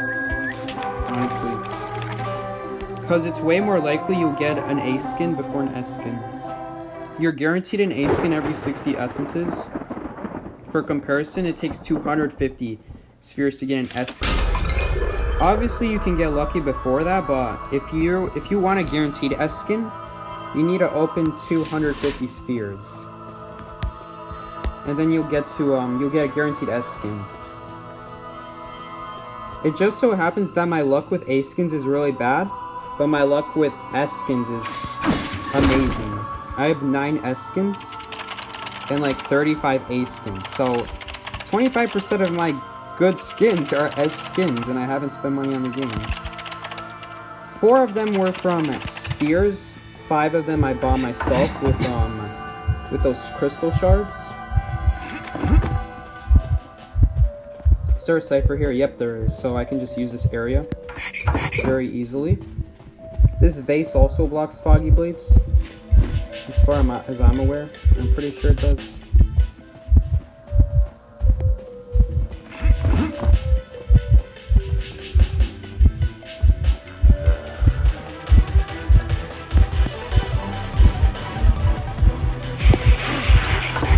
Probably should have just taken that hit.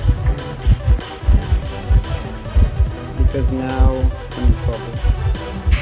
Oh, never mind.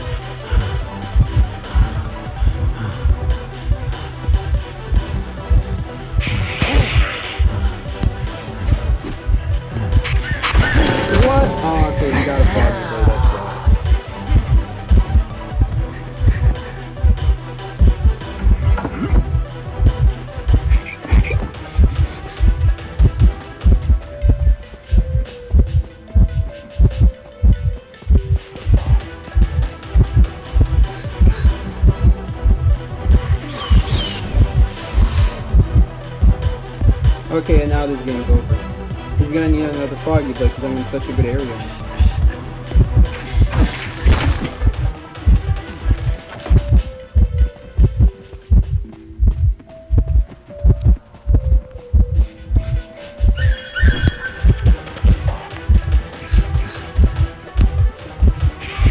Yes, he messed up. Okay, that's GG. He might just surrender right here.